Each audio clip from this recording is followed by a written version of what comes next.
What's going on, everyone? Welcome to the Season Gaming Bitcast, episode 302. It is a fine Sunday happening right now as I'm speaking. And this is your host, Ainsley Bowden, with the regular cast of characters back with us, including the soon-to-be married. He's throwing his life away in honor of Bitcast, Mr. Tie Guy Travis himself. What? McClunky, everyone. Hello. This is your last chance. If anybody wants to, I'm still on the market as of now. Got a couple days. Get your bids in, folks. Oh, what are you doing? You've been, the super chats are flooding it. And wait, no, there's no super chat. Immediately. We have people standing by to take your call. Yes. Great.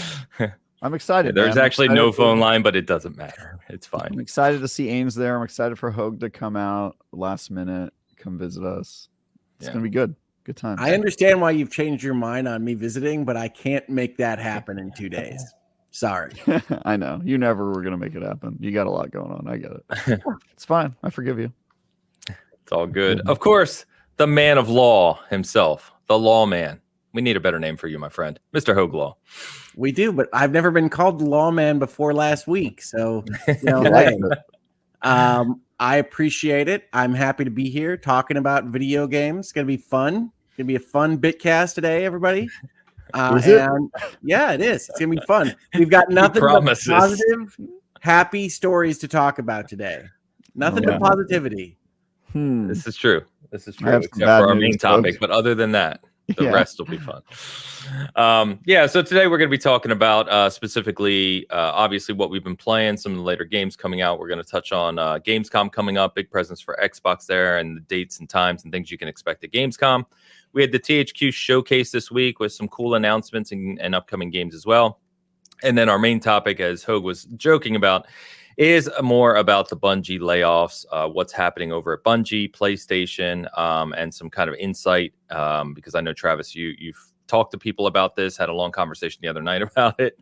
We can provide some insight there, but just some conversations around, how this impacts everything Bungie's doing and PlayStation in the future as well. So, before we get to that, as always, we got a couple things to touch on. So we've got a couple super chats to get to, and we've got Tide's picks, of course. So let's start with the super chats. And you are on deck. Remember, Travis, this is your job now, my friend. Dorky Dane delivers 89 DKKs, which is a Donkey Kong coins. Yeah, it's a currency in a Japanese. It's Danish krona, isn't it? I was gonna say, let's assume that Dane is literal and it's Danish krona. Yeah, that makes sense. And also, their image is a horrifying face. I love it. I look forward to another good show. Congratulations on the upcoming wedding, Travis. Also, please support Stop Destroying Video Games initiative if you are an EU citizen. Just Google it. Face with a winking tongue. A winking tongue? How do you make your tongue wink? Interesting. Dude, yes, that's Dorky Dane. He'll tell you. Give you the tutorial. So he reached out to me. He or she reached out to me prior to the show too, and asked if we could make a comment about this. I actually haven't had time to Google it because I was preparing for the show, so I'm not sure exactly what this is about. But if you're over in the EU, of course, check it out. This is a petition similar to kind of right to repair petitions or proposals for laws here in America. That is trying to get publishers to be mandated by EU law to essentially allow folks to access their games, whether or not they have an online component or not to be able to just shut down their servers. This is related to a debate is probably too strong of a word, but a discussion that I had with another YouTuber called Accursed Farms maybe 3 years ago. And if you know me, if you know my channel, if you know my approach to these things, I do worry about regulatory powers mandating certain things of market actors like video game publishers, because I don't think we can fully understand the second and third order functions of whether or not that'll increase costs to the point where they don't want to make games in your particular jurisdictions, or whether they change the structure of what they're making. And I've had this conversation, like I said, with Accursed Farms, but I do understand the impulse to want these things to be better supported.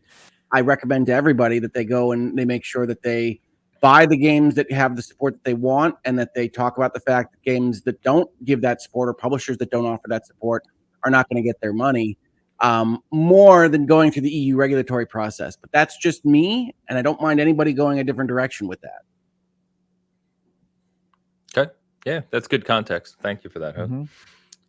Yeah, I assume this is related to game preservation, right? The idea that once servers go offline, you can no longer play content.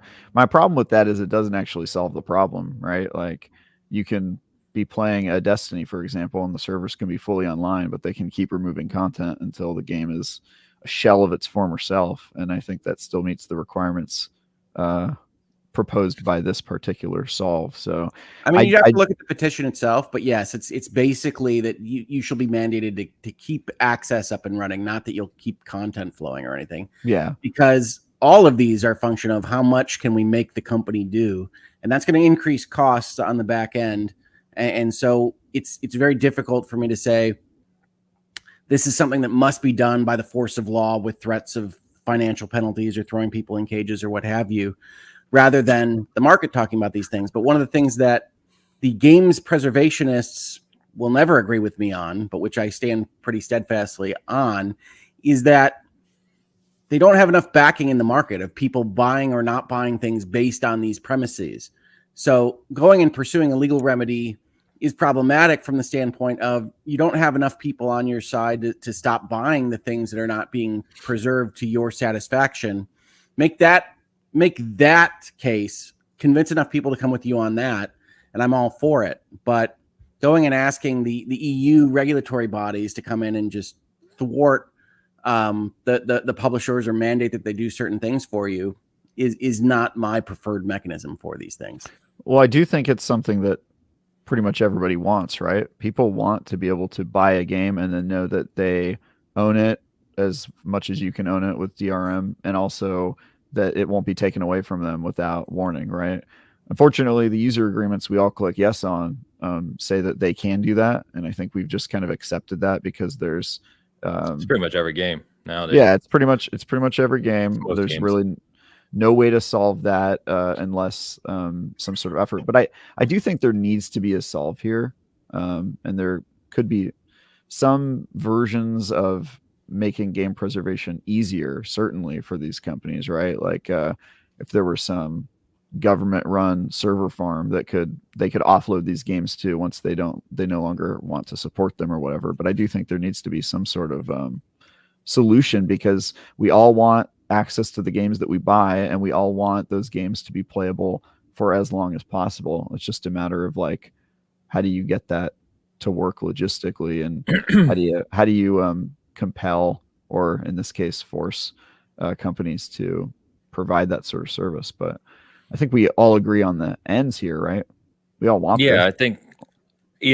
I think we do. And I don't know what, obviously I don't have the answer to the solution, I think, but there's probably some type of happy medium. Marvin in Hogue Chat, Marvin CZ, calls out something that some developers have done, which is like, it's not necessarily about shutting down the servers if the publisher allows people to play the game by some type of other form, right? Release the code, give people access, just open it up. We've seen that in some cases too, where it's like our servers are going down, but here's all the code, and then they allow the community to basically take over the game, right, and try to stand that up. That doesn't really solve the problem of having the publisher give it to everybody per se, but it's just another avenue by which you could still play a game after it's supported.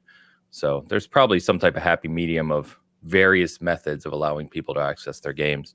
But the real issue here is games as a service, right? The real issue here is server connectivity. servers, yes.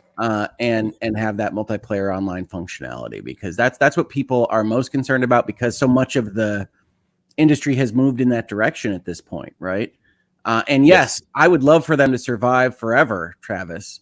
The question is would I be willing to pay for it, or would I be willing for publishers to take fewer risks in making them in the first place if they would have to be obliged to fund their existence for ever and ever, amen? And I don't know the answer to that question, neither does the EU. And so I always worry about pulling on those particular levers, because I cannot see the future. I don't know what that looks like. And so I think what we are seeing is that not enough people are saying, no, the publisher shuts this down. I'm not interested in spending $60 or $70 at this point. And the folks that really want to see these kinds of initiatives move forward are frustrated at that fact, which I don't blame them for at all. Mm-hmm. But how do you mandate that at purchase, Hogue? Like, you know what I mean? You can buy a game that is supported for, let's just say, 5 years. It's not like you're going to know when you buy that game that they're going to shut it down. It can sometimes happen kind of without warning. You support a history of support for the games, and you don't support those publishers that are known to shut things off, what we might consider early. If it's not a quintuple A massive success, they shut it down. I mean, we've talked in this space about the fact that, look, I don't think Skull and Bones is going to knock it out of the park in any way, but I know that Ubisoft has a tendency to stay with these things longer than other publishers do. And so that's one of the reasons I'm more inclined to spend my money and my time in that environment. Yeah, I think it's still like it definitely matters for online games, but I think games as a service, what you pointed out, is like the main problem, Hogue, is they kind of have a separate problem that this doesn't address at all, which is that, like, if you can play Fortnite right now because the servers are still up, and they probably will be for a long time, but you can't go back and play like the world gets sucked into a black hole part of Fortnite that was only there for a month or whatever. You can't go and play seasonal content in Destiny for seasons past. So I think that there's an entirely separate problem of, like, because it's like we're going to be talking a lot about Destiny today, so it's kind of on my mind, but like, if you want to go and experience the full story of Destiny, you can't do that. You have to have been there, or that's it. That's really your only option. Otherwise, you're just watching recap videos on YouTube. And I think there is something to be said about that specific process of, I mean, we'll get into it, but the result has been that Destiny's audience has grown increasingly older, which is a weird problem to have and a really bad problem to have if you're a developer / publisher trying to make money and you just see your demographic that's supporting your game aging. Well, Destiny and Fortnite and a lot of other live service models have essentially monetized what we might call FOMO, right? Like they want you to be there in the moment because they want you to have that kind of connection with the product so that you're in the store every other day, if not every day. And so, the black hole doesn't come back. You don't get to see the map flipping over in the ocean in Fortnite again.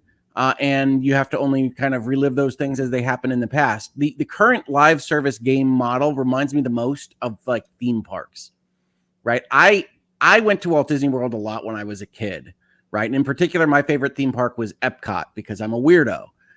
But that particular theme park has had virtually every pavilion, every ride either discontinued and closed or changed to something else. And so it doesn't reflect my experiences when I was a kid. And when I take my kids to that park, my wife makes fun of me because I constantly say, that used to be Horizons over there. That was the best. Or that used to be something else over there. And you can't experience that again. Like I can't go back and be in Epcot in 1986. Obviously, that's infrastructure. That's in the real world. That's actual physical things.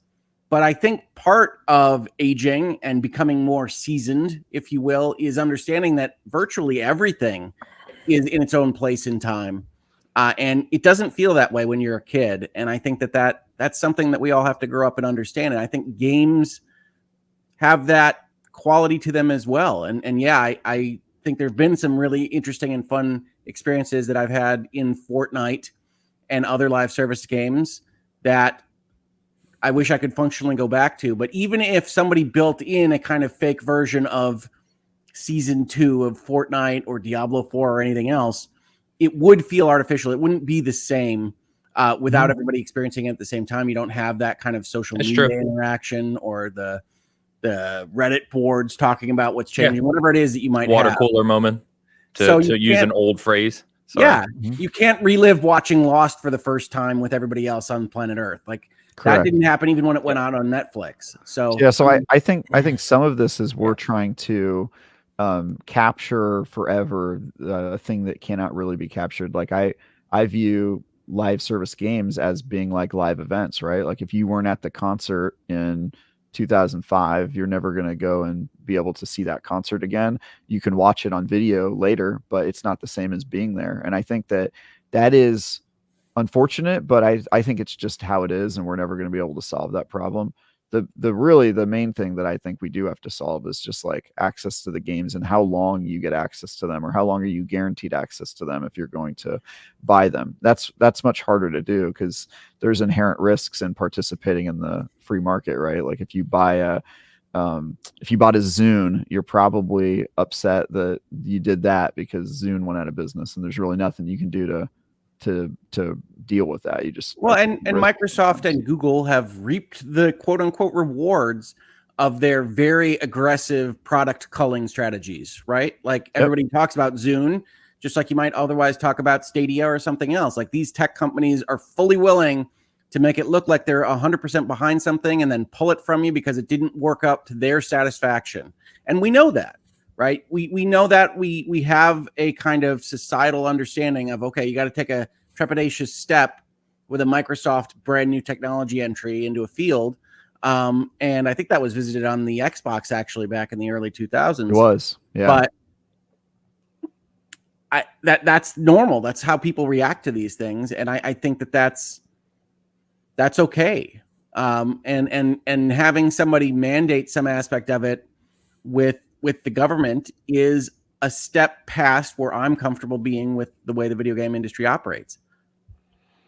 I think there's probably middle ground. I think, there's got to be. Yeah, I think the idea that like a piece of art, right, our modern day Mona Lisa could exist and then suddenly not exist, I think is a real problem that at some point somebody or group has to address. I don't know the best manner to do that, but I do think it will be a problem because, no one wants to buy your NFT, Travis. Why not? But it's only $50,000. It's so affordable right now. I want to know what Travis's NFT would be. It's just a picture of a torso with a tie. Yeah, I don't know. I'm going to pretend NFTs don't exist because they don't to me. But yeah, I think there's some middle ground here. That's a good conversation, guys, on a single super chat. So Dorky Dan, you got your money's worth on that one, I think. Sure you did. But it's a good conversation. I don't think there is a kind of golden era solution, right? And I think as we've tackled the biggest difference between now and when we were growing up is that we've talked about this many times, right? You bought a game, you had a hard copy, you had a console, you plugged it in, and you could play it till the end of time, assuming the cartridge itself didn't die or something, And now with everything being basically server-based, or I'd say the majority of games being server-based, right? They're at the mercy of that connectivity. How you solve for that long term, I don't know. Here's what I would do. Here's a business proposition. Uh-oh. We will start a business, B2B SaaS, and we will offer our services to other game developers so that when they're ready to turn off the servers on their game, they can have us in their tech stack, and we'll have a solution that basically takes their game and brings it mostly offline. But then for people who really want to play it, we'll spin up server space in some creative way. We'll just have a solution, and then every developer will just include us in their tech stack, right? I like that your business model is we'll figure it out. Well, and our magic spell will work. We don't know the technology yet, so it's hard to describe it. But the idea that if I'm a game developer and I have this thing where I'm looking at spreadsheets for when is it no longer financially viable to keep my game online, if I had a software solution that I could bring in with the rest of my tech stack that was okay, when I'm done with it, send it here and they'll do a thing with it. So, that's a pretty easy thing to get on board. You're just assuming the solution is my issue with this business model. But the second one I have, as a lawyer for software companies, is that you have to have access to their source code then. And a lot of people are going to have a lot of problems with that.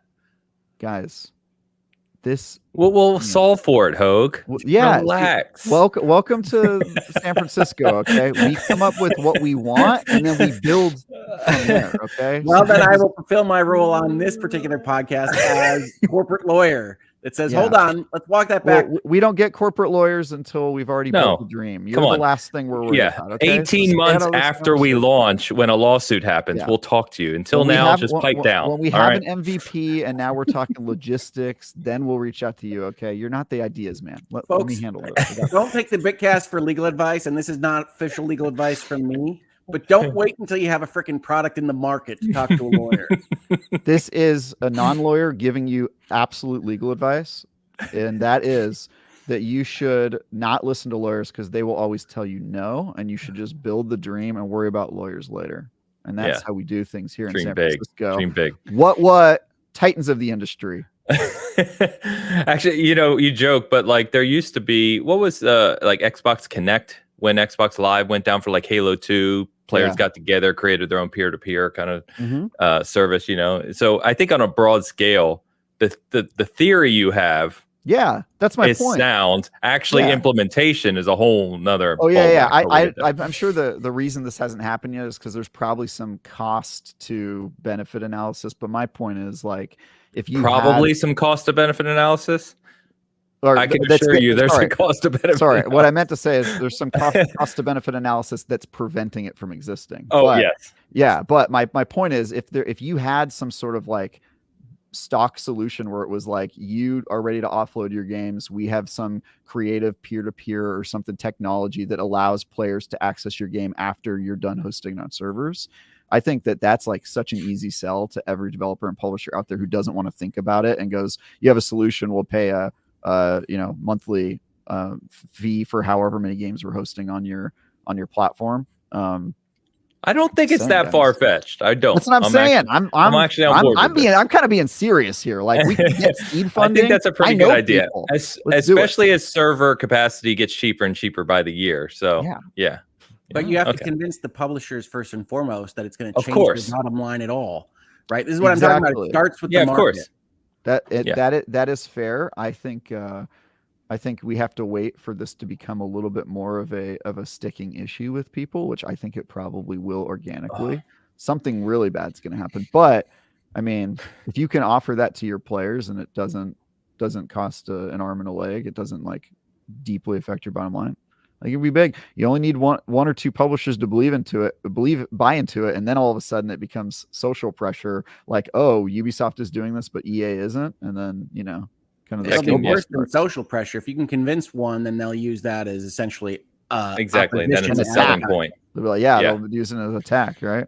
Yep. And that's good. That's good. We solved it. Done. Guys, I'm going to start a business and Hogue will be a naysayer and I'm going to be on the show in 10 years as a billionaire. I'll help you with the tech side of it. How was that, Hogue? I'm in. How was your prediction, Mr. Lawyer Man? I'm not a naysayer. I'm just saying get legal advice when you start an entity. Nah. We haven't launched yet. We'll talk to you later. All right. When you got an MVP, we'll be in touch. This is how you wind up in the Social Network movie. Man. There's always some risk there, but it's also how you end up a billionaire. So okay. All right. Dorky Dane, thank you for the comment. I did not expect to spend 20 minutes on that, but here we are. Appreciate it. Googleman is here. All right, Googleman81 for 10 euros says, so Jensen Huang and Mark Zuckerberg apparently enjoy hanging out and making Philly cheesesteaks, but Mark cuts tomatoes weird and robot-like. Googleman, I've been promised that Mark Zuckerberg is cool now on my social media timeline. He got a new haircut and he's cool now. This is what I've been told. He didn't just get a new haircut. He's shredded. Okay. He's like practicing like mixed martial arts or something. When you got money and nothing but free time. I was going to say, he's a billionaire. We're like, go have fun. Yeah, he's my neighbor. His house is super cool. He's my neighbor. He is. Actually. He's like a little bit that way. Yeah, so my problem with this comment is not Googleman at all. It's really around Philly cheesesteaks. Anyone from the tri-state area will have a big problem with people calling things Philly cheesesteaks that aren't Philly cheesesteaks, and I don't trust Mark Zuckerberg to make a Philly cheesesteak. So, Why not? Come on. We do all right with Philly cheesesteaks. No, you don't. Yeah, we do. No, you don't. I mean, they do something well with a product that they call a Philly cheesesteak. That's probably true. Yes. I mean, don't get me wrong. I'm sure there's a lot of bad ones, but there's also a lot of bad Philly cheesesteaks in Philly. Just because they're in Philly does not mean they're good. That's also true. That's 100% true. A lot of bad Philly cheesesteaks everywhere. That's one of the risky orders. Yeah, exactly. Yes, it is. Honestly, Philly cheesesteak is probably like always a gamble for me, unless it's a place I really know and trust. That's what I mean. You can't just go to a random place and get a Philly, because that's like a coin toss of whether it being a really good experience or just terrible. Disgusting. Yeah, I mean, it can it can go really bad if that meat is dry and they don't get the cheese ratio right. God, dude. God. Googleman, thank you as always. Britt Cormier with a $50 super chat on the Hogue side of the house. Oh, thanks, Britt. Britt Cormier. I should have saved this one. Actually, I should have saved this for our bigger conversation. Let's come back to this one, because I've got 2 on Bungie. I've got 2 on Bungie specifically. Let's come back. Thanks, Britt. You're getting put on hold. Yeah, I'm being given contradictory instructions here, and it feels like a hostile work environment. Britt, we will get to your comment, I promise, shortly. We're gonna have a big conversation on Bungie. Brett Cormier. The Travis bot smoke is coming out of his ears. Yeah, and Chris as well. We're gonna get to your comments. Bear with us. Shoosh, you have €5 to offer us, and this to say, I won't be at the wedding because I can't afford Travis's NFTs he will probably be selling to pay for the venue. I'll have you know, my financial situation is just fine. Thank you very much. We are having a very fancy wedding at exorbitant costs to yours truly, but it will surely be worth the effort. Well, we'll see. Ames, you know what I would like, Ames? I would really like this. Go ahead. If you could post a review on Seasoned Gaming of my wedding, that would be fantastic. Done. I'll do it. Yes. Yeah. I'll do it. That'd be cool. Let me get it in my head to make sure I'm kind of taking mental notes during the wedding. Yeah. I think that'd be good. I think it'd be good. Okay. I'll do that. That'll be fun, actually. I will do that. I want a full review of the vows. Yeah. I will even do the full summary card and everything with a picture. Dude. Okay, that's gonna be sick. I wonder what my Metacritic score will be. The best part is on OpenCritic, if you're the first person to do a game, the outlet to first do a game, you have to create the entry for the game. Oh, It's got all these requirement fields. Crazy. I should see if I could actually get that to show up. We'd probably get banned off OpenCritic afterwards, but it may be worth it. The only console he's on is MetaQuest 3. Look, you only get banned if nobody else reviews it. All right. This is true. We're the only review. There's a whole bunch of IGN people there, so there's ample. I'm inviting other outlets. There's going to be a lot of industry people there. So all right. If we can throw IGN's weight behind it, I'll feel better. Yeah.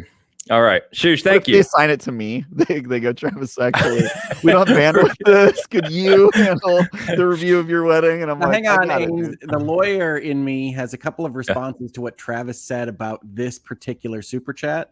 Okay. One of which is that the fact that you might or might not be selling NFTs is not actually reflective of whether or not you are doing just fine financially. And so, as we know, Travis, a greedy San Franciscan in the tech field, may or may not sell NFTs regardless of what his Scrooge McDuck money bin looks like. So I don't view that as responsive to the comment in question. I will refute you by saying it is responsive to the question, because he assumes my motive is to pay for the venue. And if I already got the money, I do not need it to pay for the venue. I may be selling NFTs out of pure greed, but I am not doing it to pay for the venue. Okay. So, well, as long as we got that clarified, I appreciate the clarification, Travis. The second thing I wanted to note is that you said it was going to be at great personal cost to you. And then when you said it would be worth it, you said it would be worth the effort, not the cost. You switched the nouns there in an interesting way. Well, I view money as effort. It really is the ultimate form of effort. I did effort, and then I had to spend that effort money, the effort bucks, if you will, on said event. So, I tell my wife when she buys something that I spent my life force on that. So, yeah, exactly. There you go. Yeah, I'm being drained of my livelihood. So it is effort in a way. Yeah. All right, Shoosh, thank you very much. We've got Bruno. Karam Muller offers $20 IDK. What is $? You don't know about $? I'll tell you after the show. I'll tell you seriously, I don't think I've just seen $$ before, because it's not rupees. Rubles? No, it's going to be a denominated dollar in. From Brazil. He said cheers from Brazil. Gotcha. So there you go. Cool. So yeah, the Brazil bucks, 20 of them. IDK the solution to this specifically for games as a service, but it's is Real, a joke by the way. What's that? Real? Real. Yeah. Oh, that's a cool name for a currency. Someone write that down. IDK the solution to this specifically for games as a service, but it is a joke to boot up Gran Turismo Sport, a mostly single player game, and have no cars in the garage because poor Sony shot the server down. Cheers from Brazil. I agree. Yeah, it's a very true. That is something that you should keep in mind when next Sony wishes to sell you a games as a service type game. And I know Gran Turismo Sport is, as you describe it, a mostly single player game, but it has a significant number of online components, and we should remember those kinds of things when they look to sell us products. Yeah, because basically what they did, they kind of forcefully moved people from Sport to 7, right? That was the goal. Most of the content that was in Sport's in 7, with a lot more content because 7's like the full entry, if you will. But Sport, they built a Sport always seemed like a weird transition. Well, it started very narrow in scope, right? And then because 7 took so long, basically they continued to expand Sport, and Sport eventually became a pretty fully featured Gran Turismo title. But to his point, now if you want to go play, you basically just have to go with 7 because Sport is basically shut down. So yeah, it's a fair point. Bruno, thank you, man. Cheers from Brazil as well. Appreciate the super chat. Actually, Bert is my buddy who I started season game with. He's flying to Sao Paulo today. Nice. Funny enough. So we don't talk about Bruno. What? Is there anything else that survived that movie except for that line? Because I never even saw that movie. I don't even know what you're referring to. That's in Kanto. There's a Disney movie apparently that I think Lin-Manuel Miranda made the music for, which is the only reason I know it exists. Oh, okay. He did in fact make the music for Encanto. He's not making the music for Moana 2, which my daughter reminds me of every time that Moana 2 is mentioned. And is she upset about that? She is upset. She's a big Lin head. Why even bother? Big Lin head, Madam Lady Hogue. My daughter can spout off huge chunks of Hamilton if you give her the right one-word phrase. Wow. Does she include... Never mind. All right. Go on. Moving on. Bruno, thank you very much. Member comment from Gamefire. Gamefire member for 14 months. Guest ideas, Jez and Rand Al Thor and Spawn Wave and Mystic to bring on the podcast. A lot of guests. Great sentence. I love that. Yeah. Jez has been on. Rand has been on. Spawn Wave and Mystic have not. But yes, I do talk, obviously, to Jez. I talk to Rand once in a while. So yeah, we'll have more guests in the future, especially with Dan obviously being away from the show, at least for a while. We'll see how that shakes out, but the idea is to definitely have people join us, and we may have a guest next week as well. So more to come. Gamefire. All right, we've got the 2 other comments. Like I said, we'll save for our Bungie conversation coming up shortly. And then let me just touch on Tide's picks. Tide went with Halo this week. I'm not quite sure why, but of course I appreciate it. And I want to call specific attention before I even put it on the screen to Travis's helmet. Nice. Now that's a tease. What the Why? I hate it.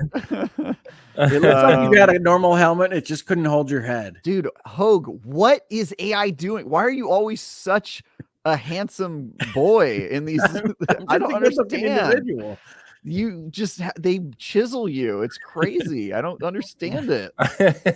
Jesus. All right. Well, this is messed up. AI hates me and loves Hogue, but I don't know what's going on. I mean, honestly, I look the most Spartanish to be honest with you.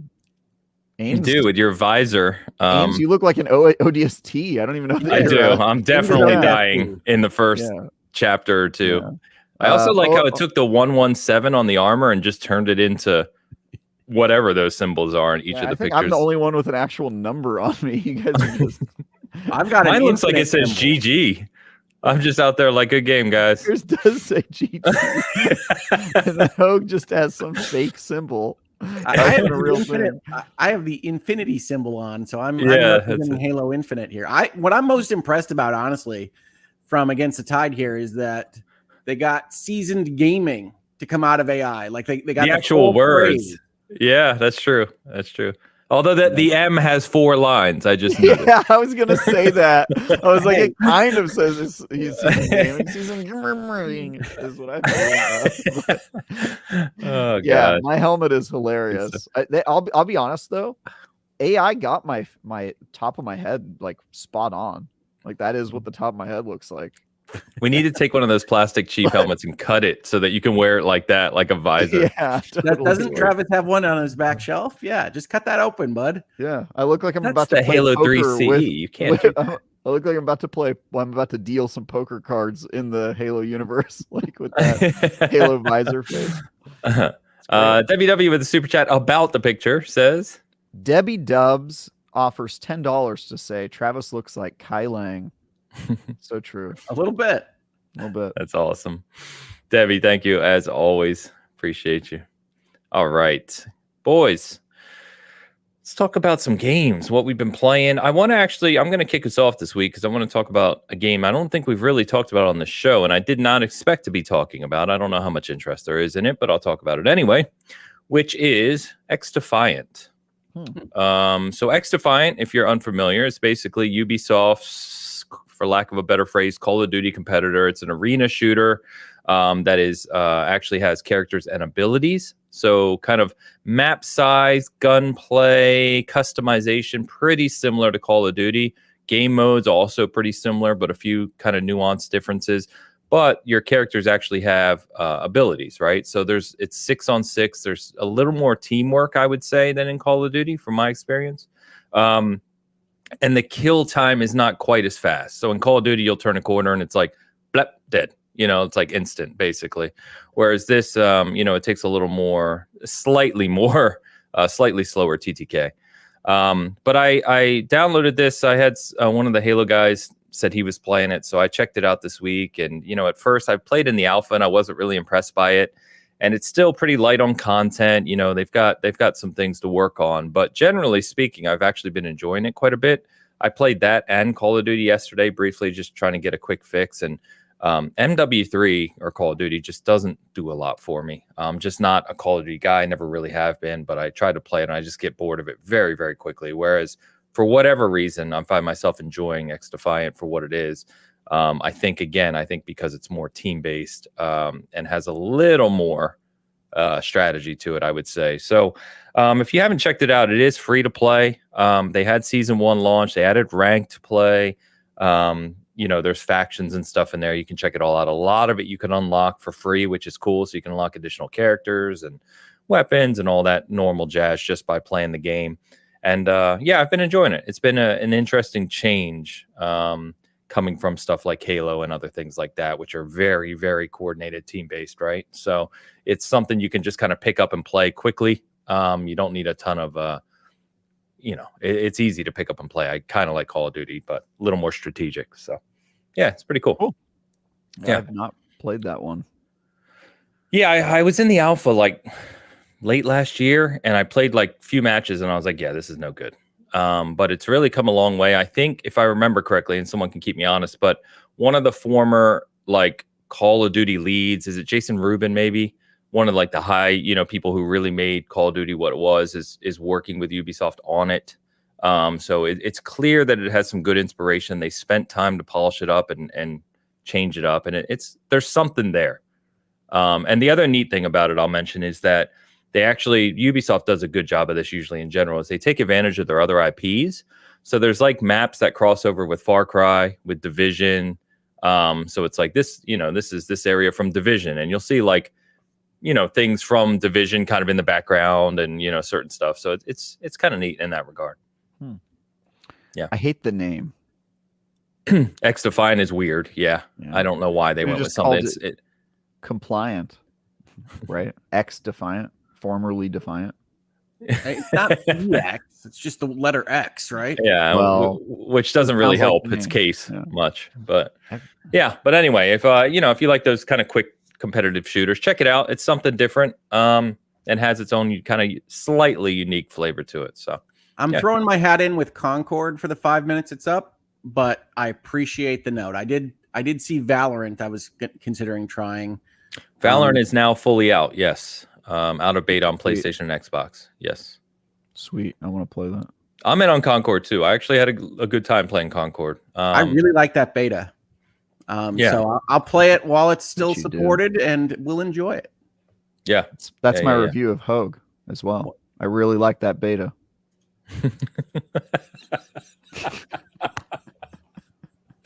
That took a second for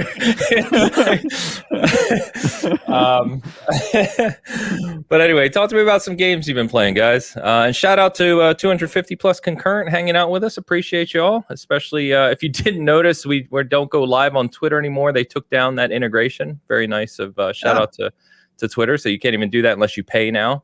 So love it. Yeah, Twitter's not my favorite place on earth. I will say that. No. Okay. Anyway, so I have a number of things Defiant to talk about from a Hogue's Notes perspective. Hogue's Notes. Now it's time for Hogue's Notes. All right. So one game that came out a little while back that we haven't talked about at all that I wanted to kind of talk about from a perspective that I'm mixed on this particular game, but I didn't know whether you all had played it, is a game called Nobody Wants to Die. Yeah. I did see a lot of people posting about it. I have not played it. And this is a future noir type game in which you're something like Deckard from Blade Runner and going through a city-based mystery where you can reconstruct scenes in the past based on your detectiving, your knowledge of what happened. Psychometry. In a fairly weird way. It's not time travel. It's not virtual reality. It's kind of a little bit of both. But on top of that, it's got like the saxophones and horns and everything that you expect from like a 1940s noir. And ultimately, the story is about noir type things, the corruption at the core of the city and society's failures and all these various things. And I like the production value. I like all of those kind of noir influences. I don't like it as a game. For me, a mystery game really has to be something that you feel like you're involved with personally and figuring things out. And this game is so linear in the way that it presents clues and understanding that it doesn't let you into that mystery yourself, in my opinion. And so I've been interested to see social media. A lot of folks say they really like it. To me, it feels like a kind of hollow version of really good noir stories that we can recognize in the past. But it has very high production values, which I have noted that a lot of people like potentially even more than stories and plot and character. And so I was wondering whether you guys had played this. I spent a fair number of hours in it, and it ultimately left me a little bit wanting, but I understand why people are reacting positively to it. Yeah, so I have not played it yet. I downloaded it, and it's on my list once I have time. Yeah. I was just going to ask, you said it's very linear. Does the storytelling make up for that fact or not really? Or you're not sure yet? Okay, so there's a couple aspects that I really like. One is that there's a person in a chair in your ear that was put on your case and doesn't want to be. So you have a lot of really good interactions with this lady that is yelling at you for doing the various detective things that you're doing. And I think they really captured that kind of character personality conflict well in a way that I don't see a lot of in video games. But the overall plot, which ostensibly is about a future in which it's been discovered that there's a chemical in human bodies that allow them to transfer their essence, their souls, to another body, and how that kind of manifests in a political landscape. What do the laws look like? What do you have to do for your own body if somebody else could use it later? You have mandates for fitness and things like that, and how that interacts. And in a noir context, they have a lot of discussion points about city councilors and ordinances and laws and what government and politics looks like in a world where that's true. And I love that kind of world building. I love that kind of thought experiment. But ultimately, it comes down to very kind of traditional noir storytelling about corruption and politics and things in a way that I was not terribly satisfied with. But if it's your first rodeo with that kind of concept, it might be better than it is for me. Okay. I really want to play this one. Looks cool. Love sci-fi. Love weird stuff. Love noir. I'm okay with it being a little edgelordian because if you really lean into noir, it kind of feels like tongue-in-cheek to me. It doesn't feel as like cringy. So it is a little tongue-in-cheek, right? I mean, when I say it goes into noir, it's got the blinds, it's got the shadows, it's got the the first person in mind narration from the grizzled detective. Yeah, hell yeah. No, I'm into that because for me cool. that is less like of a problem. Normally I'm with you, Hogue, like it can be a little cringy, but I think if you go noir, it kind of becomes more acceptable. It's just kind of, I don't know, a little charming in like a goofy way. So I don't find it cringy, and I don't think the game is cringy. I think it's maybe a little clunky in the storytelling because the characters come in with certain feelings about their situation in the city and various laws, and you feel like you're catching up most of the time because the exposition nobody likes, right? Exposition is boring. Everybody hates the speeches, and when somebody just says, "Oh yes, by the way, this law does this," but you still have to figure out a way to convey that information to the player or the reader or the movie watcher. And I don't think they do a great job with that. This is from a company called Play On, which I believe is the rename for something that the publisher, Plaion. Yes. Okay, that's the publisher. Yeah. Was that Focus? Is that who that used to be? No, Focus Interactive is still around. Play On. Why am I blanking on this? I was blanking on it too. They're not the developer. I'll look it up. Right? Keep talking. I got it. The publisher. Yeah, they might just be the publisher. I honestly, it's just one of those things where it's like it's a higher level of production value than I was expecting from a kind of $25 game. Hit games. So PlayOn is just the publisher. Critical. Yeah, Hit PlayOn's Games, the publisher. All they've made. So this is their first game. It looks like. No. No. On Steam anyway. Oh, the developer, you mean? The developer. I apologize. Yeah. Yes. Critical Hit Games. It says that this is their first game. So, I mean, that's cool. I like that they're doing something new. It kind of looked a little Telltale-ish to me, like in its format of like, you're kind of going to different locations and learning a little bit of story. Is it like that, or are you walking around this joint? No, you're walking around, and it's all in first person, so that I guess doesn't make me think of Telltale, but got you. PlayOn is part of Embracer, and as someone Denise says in our chat, says it's former Coke Media, but they are subsidiaries of PlayOn. So is Deep Silver, who made Dead Island 2. Maybe Deep Silver changed its name. Okay. Yeah, and Warhorse, who obviously has got Kingdom Come Deliverance 2 coming later this year. So, but cool, man. Yeah, I saw people posted about it. Yeah, I'm excited too. What was I going to say? Yeah, I saw people post about this. I wasn't exactly sure what it was. I was getting Blade Runner vibes from what I was seeing, but I didn't know. So thanks for the context on that one.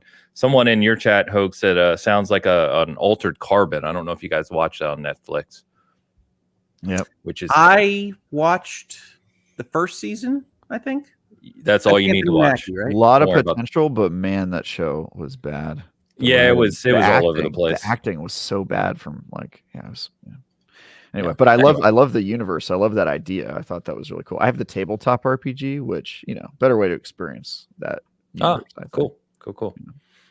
Yeah, season 2 was oof. Yeah, don't worry about that one. They changed the main actor every season, right? Because he gets. Yeah, it was only those 2 seasons because season 2 just wasn't. Okay. Yeah, it was. I don't even think I finished it, but yeah. Anyway, that was one I wanted to mention because I had spent some time in it and I hadn't mentioned it in prior weeks. But I like to use this section to tell people things that I really enjoy that they might not have heard of. Yeah, and that's not one that I can recommend like wholeheartedly to folks because I think it is a kind of clunky, not so satisfying narrative mystery adventure when there are better mystery adventures out there. But it does have high production values. You're not going to play in the same universe in a different game. So if that sounds interesting to you, you might want to give it a try. It's not an expensive game. The other one that I wanted to mention that I'm also of mixed feelings on is a strange little game called Thank Goodness You're Here. Okay. Which is essentially, they call it a slap-former because your only interactions are jumping and slapping people. I saw this one. But you're a cartoon like marketing executive in a cartoon version of some small British town that I think is fake. Not that I know all of British towns. This was in the Wholesome Direct, wasn't it? It might have been in the Wholesome Direct. You're like a little lemon man. You're very yellow. Yeah. The art style reminds me of like the children's books that used to teach you manners. I don't know if you remember those. I didn't have those. I don't know if you've seen my manners, but I was going to say it's possible that you did not have any books teaching you manners, Travis. That's fine. I was basically raised by wolves, so. But this game is like someone said, what if WarioWare mini games could be connected? Like it's all a bunch of comedy bits. And I wanted to mention it to you, Travis, because they are comedy bits. But they're very British in nature. And the other aspect of it that I don't think was really covered in the description of the game is that they're all kind of double entendre. Like you'll go to a gardener and he'll be talking about how great that guy's marrow looks and like just these jokes like that. But they also have like funny things where you'll go past a person in the street and she'll be complaining that somebody has put his garbage in her bin, and then you'll solve a puzzle and you'll go back around and then she'll be complaining that he's put his bin in her bin. And then when you go and you pass it the third time, she'll be in the bin and she'll be complaining that he has put her in the bin. And that kind of thing is just like this ludicrous British comedy that I kind of like when the bits pop up, but there's a lot of time spent kind of running around trying to figuring out how to advance. There's no map. There's no quest log. It's none of that. It's just walking around and hitting the one interaction button you have on things and figuring out what forward is. But it's very cartoony. It's very interesting to look at. And one of the things that they like to do is change your size based on the scene transition. So if you go through a door, you might be really, really small and be stepping on somebody's like stomach in the next scene. And you might be transferred into a beer barrel and be slowly getting drunk as you try to pop bubbles to get up out of the barrel. And it's ridiculous. I don't know whether I enjoyed it or not. But there's a lot of time spent where I'm just running around not understanding what's going on. Right. So it sounded like a Travis game to me. I wanted to mention it to you. If you haven't heard of it, Travis, it's Thank Goodness You're Here. Yeah, I remember seeing this at Wholesome Direct and being like, I'll play that. But yeah, I don't have a problem with British comedy if it's good. But yeah, that sounds like one I want to play. I like WarioWare a lot. Those games are cool. I mean, nice. That it's that connection of random bits, like you never know. Yeah, random stupid, just like throw stuff at the wall. So I can mess around with that. That sounds fun. That's cool. Very cool. The thing that you said that scares me is the unintuitive design of like wandering around and no clear like functions to support like where you should go next. That part actually that might be a problem for me. Well, you have to remember where the things are in the town, and you have to remember that like going down the butter hole takes you to the like the fish factory and oh my god.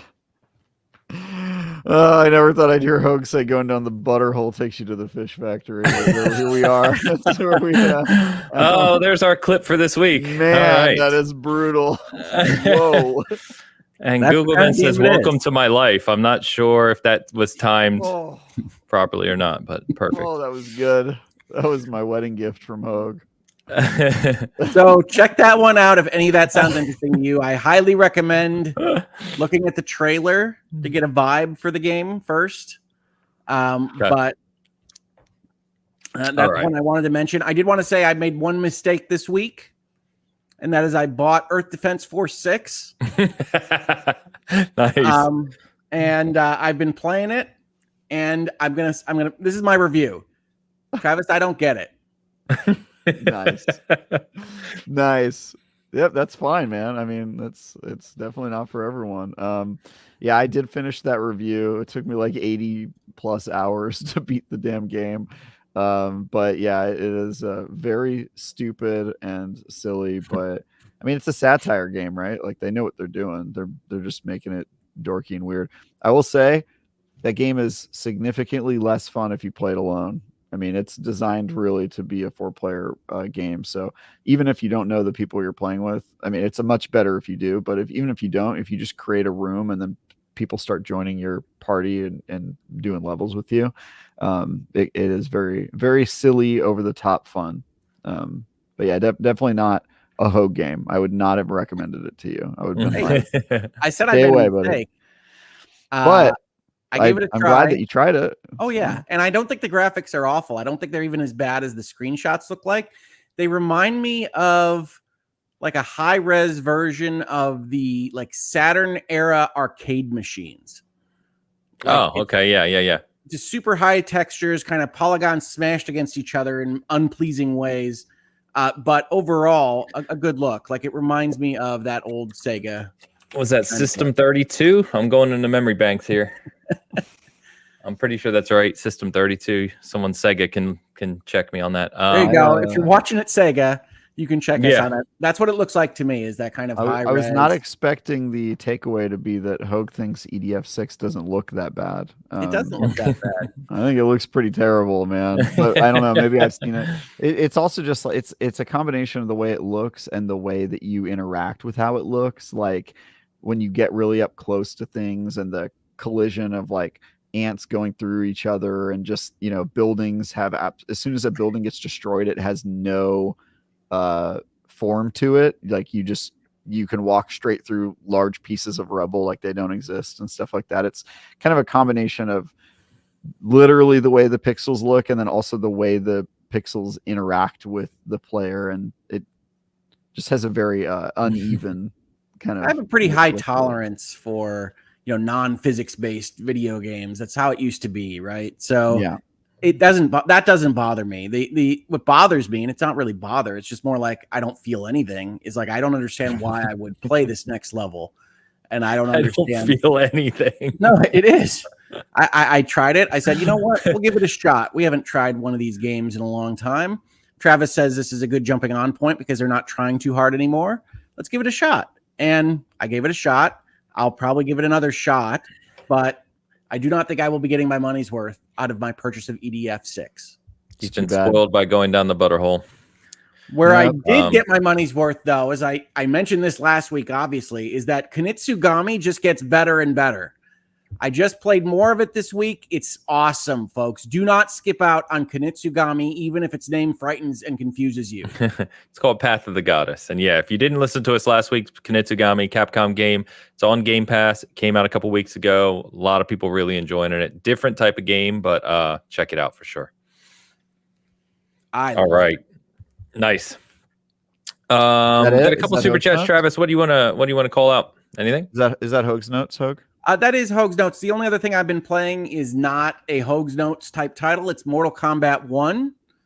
But I realized when I was looking to play something in this kind of interregnum period between big releases that there were a number of games from last year that I had played that I knew I liked, but I didn't interact with a ton because of my situation last year, and I wanted to give another try to. And Mortal Kombat 1 has been great, and it has a new DLC coming out in a couple months, I think. So I really have been enjoying that a lot.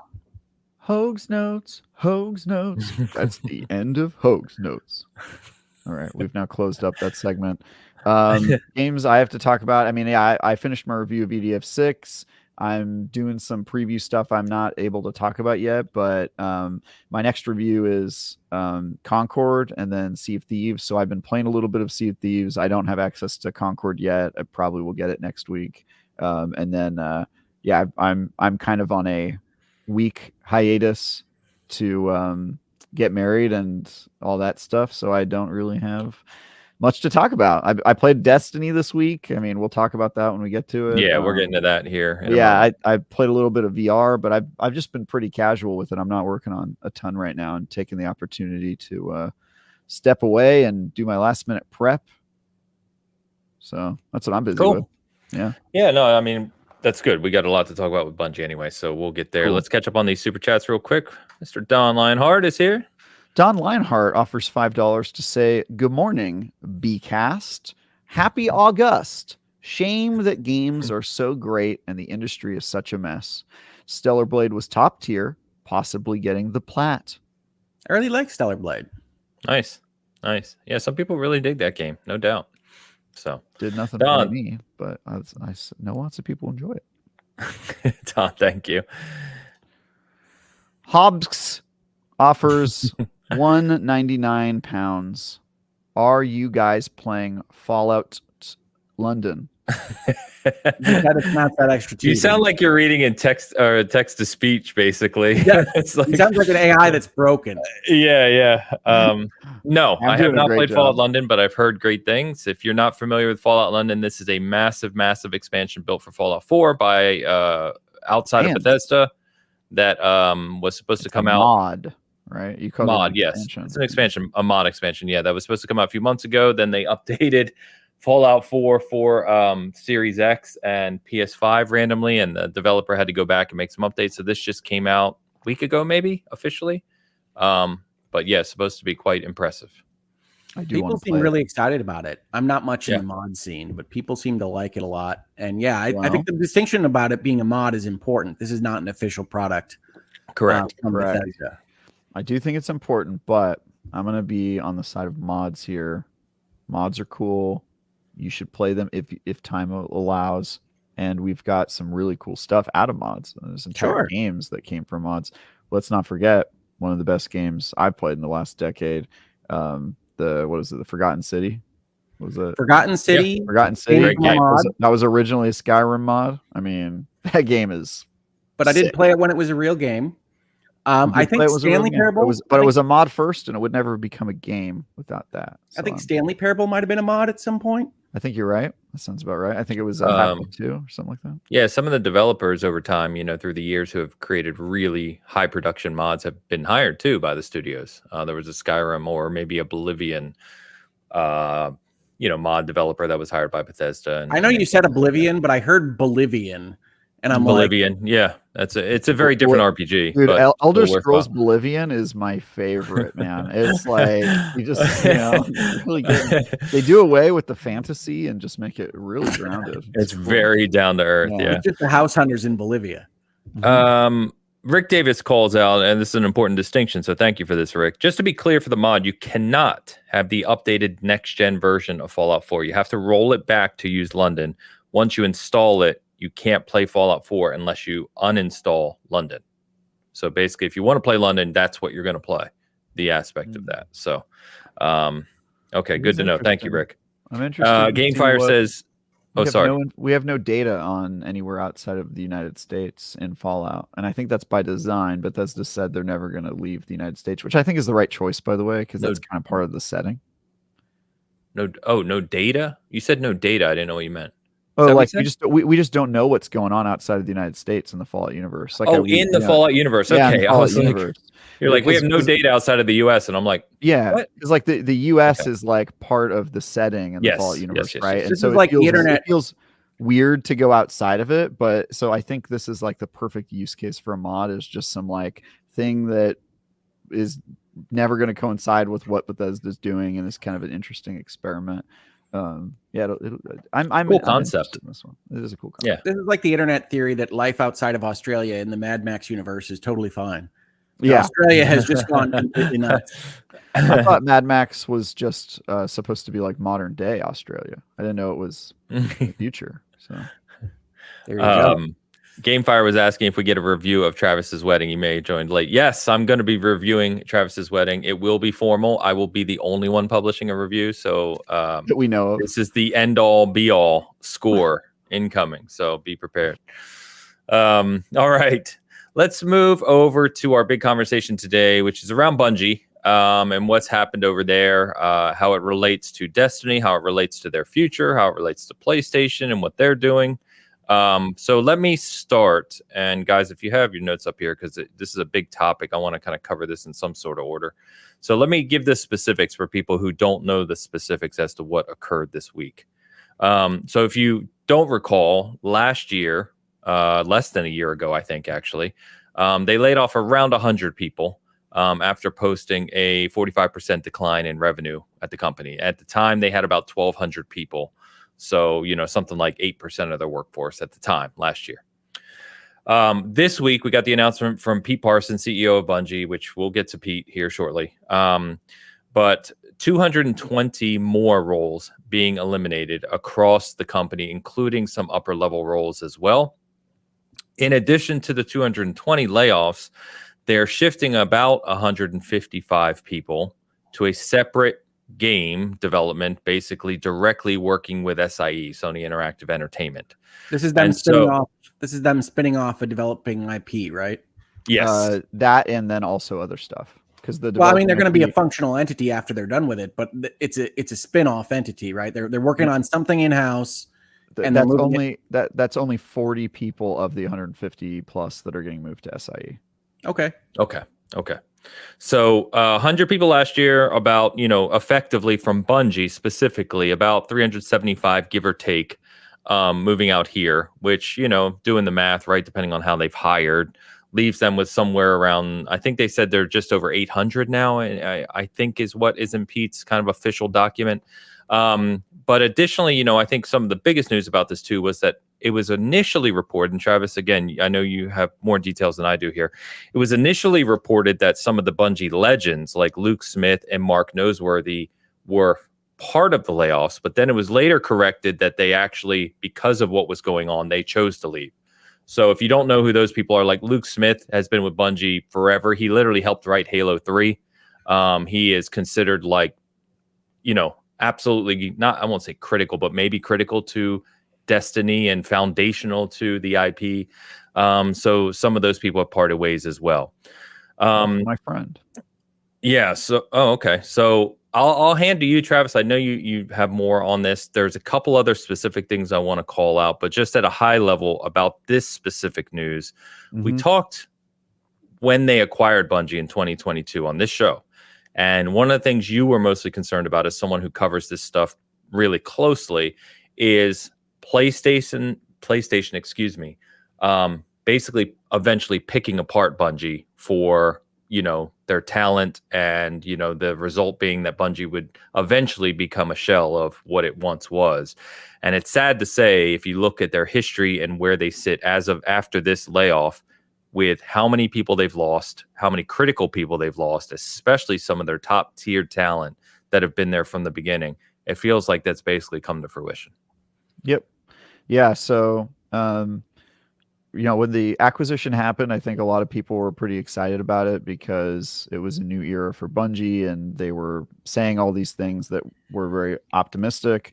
I was one of the only people who immediately was devastated because I kind of saw the writing on the wall in terms of what was happening, right? Like, I don't have a problem with entrepreneurs who start businesses getting their payday, but I do think Bungie decided not to bet on themselves with this one, right? They said, hey, we've reached kind of the end. And the future I envisioned for Bungie was that they were going to replace the Bethesdas of the world, that kind of like larger independent studio place that they could sit.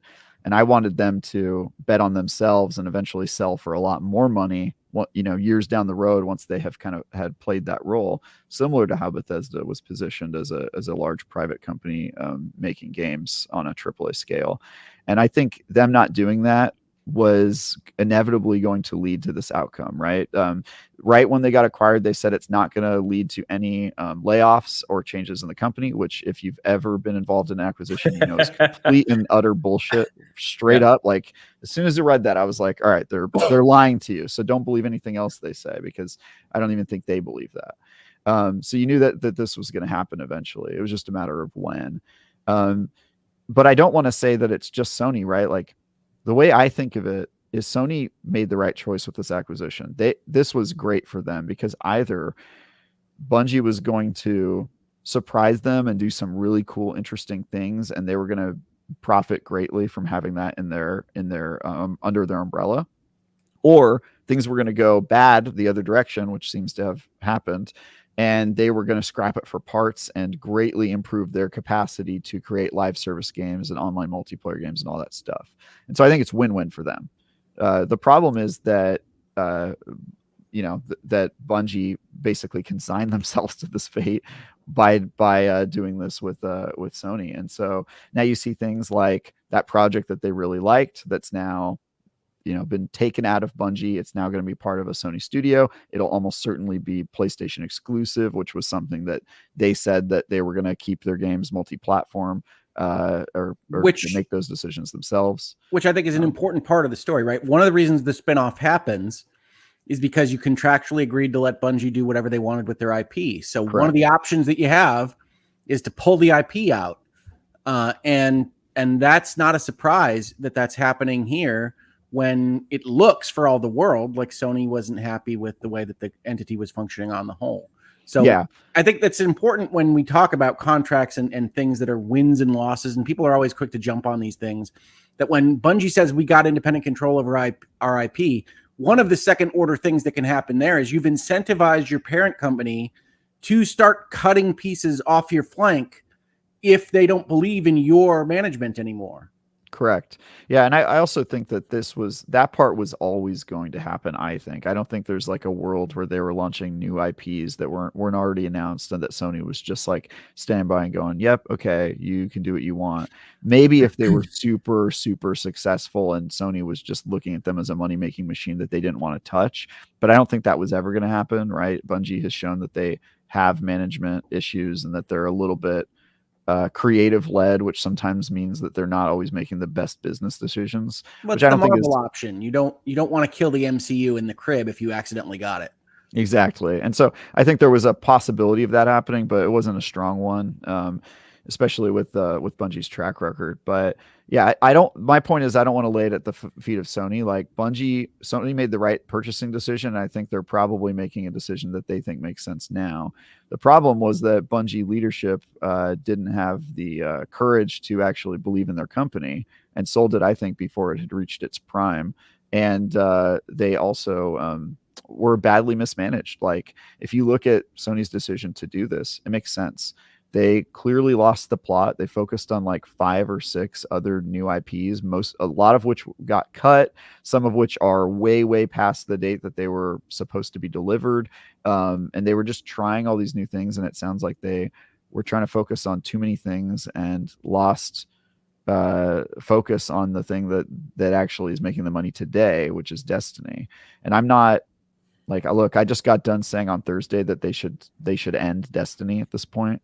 Which I really do believe, and we can talk about that more. But like I'm not the guy who says like just keep focusing on Destiny forever. I actually think that that's probably backwards looking. But I think they had some serious questionable management. Like if you can't even get your second project off of the ground, and you're already spinning off into a third-person shooter Destiny game, and all these other projects that got canceled or were being worked on at the same time. And I think Sony bought Bungie because of their brain trust that they wanted to acquire, and because of some of the other IPs that they looked at, specifically this 40-person team that is now being turned into its own studio at PlayStation. So yeah, man, it's a huge bummer. I saw this beautiful path for Bungie where they were a big independent studio, which by the way is what they said they wanted to be when they broke free from Activision, and that was kind of the dream they sold all of us Destiny players and Bungie fans, and then almost immediately turned their back on that idea. So it's a bummer, dude. I'm super bummed about all this, but not surprising at all. Yeah, so on that point, I'll transition for us to talk about Britt's super chat finally. Britt, thanks for hanging with us. Because go ahead and read that, and then I want to pose a couple questions to you guys. Cool. Britt Comier, so for $50 says, Bungie layoffs are the latest symptom of a long line of leadership failures. When was the last time Bungie delivered anything on time? All the way back to Activision days, they've had late releases. They've lacked focus for years. Yeah, I'll real quickly, I'll agree with the lack of focus. I would say delivering on time has never been their thing, and I don't think that that's bad. Like even Halos were, delayed, almost all of them, or cut, or cut completely. So I don't think that's their problem. But I agree with the lack of focus, and I definitely agree with the leadership failures. I think it is a problem. I think when we look at the video game industry, it's a much more competitive space than it even used to be at the time of the Xbox entering with Halo. And yeah, Bungie's had issues from Myth to Marathon to Halo. That's the way they've been operated. I've talked on my channel and here about the fact that at some point you have to ask who the asshole at the table is, because Bungie can't get along with anybody that's bought it ever, right? Like Bungie divorced from Xbox, Bungie divorced from Activision. This is not a divorce as much as it's a murder, but it's still not a relationship that's healthy between Sony and Bungie. And so I've always said, you do have to ask whether or not they're running things properly, because they're having a problem with every partner that they've ever had. Yes. And yes, Travis, you've said on the positive side that some of that's a function of creativity and that they are more creatively driven than business driven in certain important ways. And that might well be, but at some point the chickens come home to roost. And it turns out that point is summer, fall of 2024. And I think it's easy for us to say it would have been better for them to bet on themselves and to run this out for another decade and see if they can become a big behemoth. But we do have to remember that there are human beings that have equity plays in these companies. And at some point, it just feels like it's time to cash out, right? And yes, you can be upset at them for quote unquote lying or at least omitting what was happening during the acquisition, because that's an exit day for the people that have equity in Bungie. But I do think that there's been kind of an overlap of media coverage of this with the layoffs and things. Like you said, Ains, we're going to talk about Pete. There was an attack piece in Kotaku about Pete Parsons buying a bunch of really expensive cars over the last year. Yep. And I think it's fair to say the optics of a person that sold their equity buying all this fancy stuff right before they're going to lay off 300 people or 200 people and spin off another 100 is bad. I think that's bad leadership in some important ways. But that's his money. Like, he earned that money not from CEOing today or yesterday or last year. He earned that money from CEOing, running, and helping the company in its baby days when you got all that equity. Like, that's what founders do. That's what these people get their money for. And I think it's very easy to look in hindsight with 2020 and say, well, that's a lot of money and he didn't earn it right now and he's going to fire all these people and it's very bad. And I understand the optics of buying those cars and apparently telling people that he was going to fire to come look at his cars the weekend. That was crazy. I think that was the reason I think people got upset with all the stories of just like the complete lack of. Yeah, I was gonna get to that. Yeah. And I worked in big law, right? So I've been at those dinners and conversations where even as a well-paid young associate in big law, you're still not getting paid like the senior partners. And the senior partners will just be like, well, why don't you buy the suite at Disney or whatever? And it's like, well, because you don't pay me enough, sir. But it's like, that's not the conversation that you have with the guy that gets $4 to $7 million a year, right? Like that can happen. I understand how that is not good. That's not good optically. But I do think people conflate these issues. When you get paid for equity, it's not operational money for the company. It's not money that he can easily transfer back to saving their jobs if Sony doesn't want it, if they're not willing to give a note or issue more equity. And so these conversations, there's also a lot of kind of misinformation about like where money goes when you get acquired. Like Cog on the show, the last word was like saying Bungie's going to have so much more money now. And I was like, that's not where that money's going, dude. Like, the money is going into the pockets of the people that sold the company, as it should. I don't have a problem with how Pete Parsons spends his money. I do have a problem with the fact that he made his money by selling his company under the bridge. That's my problem, right? Like that's great that the shareholders got paid out. Again, that is the end game, right? I want to say this. I don't know Pete Parsons, right? So this is not me defending any one individual, but I do want to say the way that this deal was structured with those retention bonuses was designed to give a certain amount of comfort to the people that were at the company, right? Totally. I've been in the room when founders are negotiating these things. When you're negotiating for retention bonuses as part of the purchase price of a company, it is because you want the people that helped build your company, that helped put you in that CEO office, to be protected in some way during this acquisition. And yeah, it's not forever, right? It doesn't last forever, but it is money that they got that the equity holders didn't get.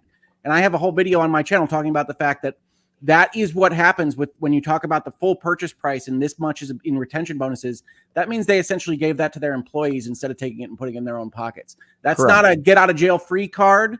That's not anything about this particular individual, except to note that these are a lot more complicated kind of structures and questions than people are willing to give them on Twitter or in some of these articles. It is the money to go to employee retention is obviously a benefit to the workers, but it's also in PlayStation's interest, because the reason they acquired Bungie was to hire the employees there. So I think it was both I'm not saying it's not what Sony wanted to do. I think that's fair.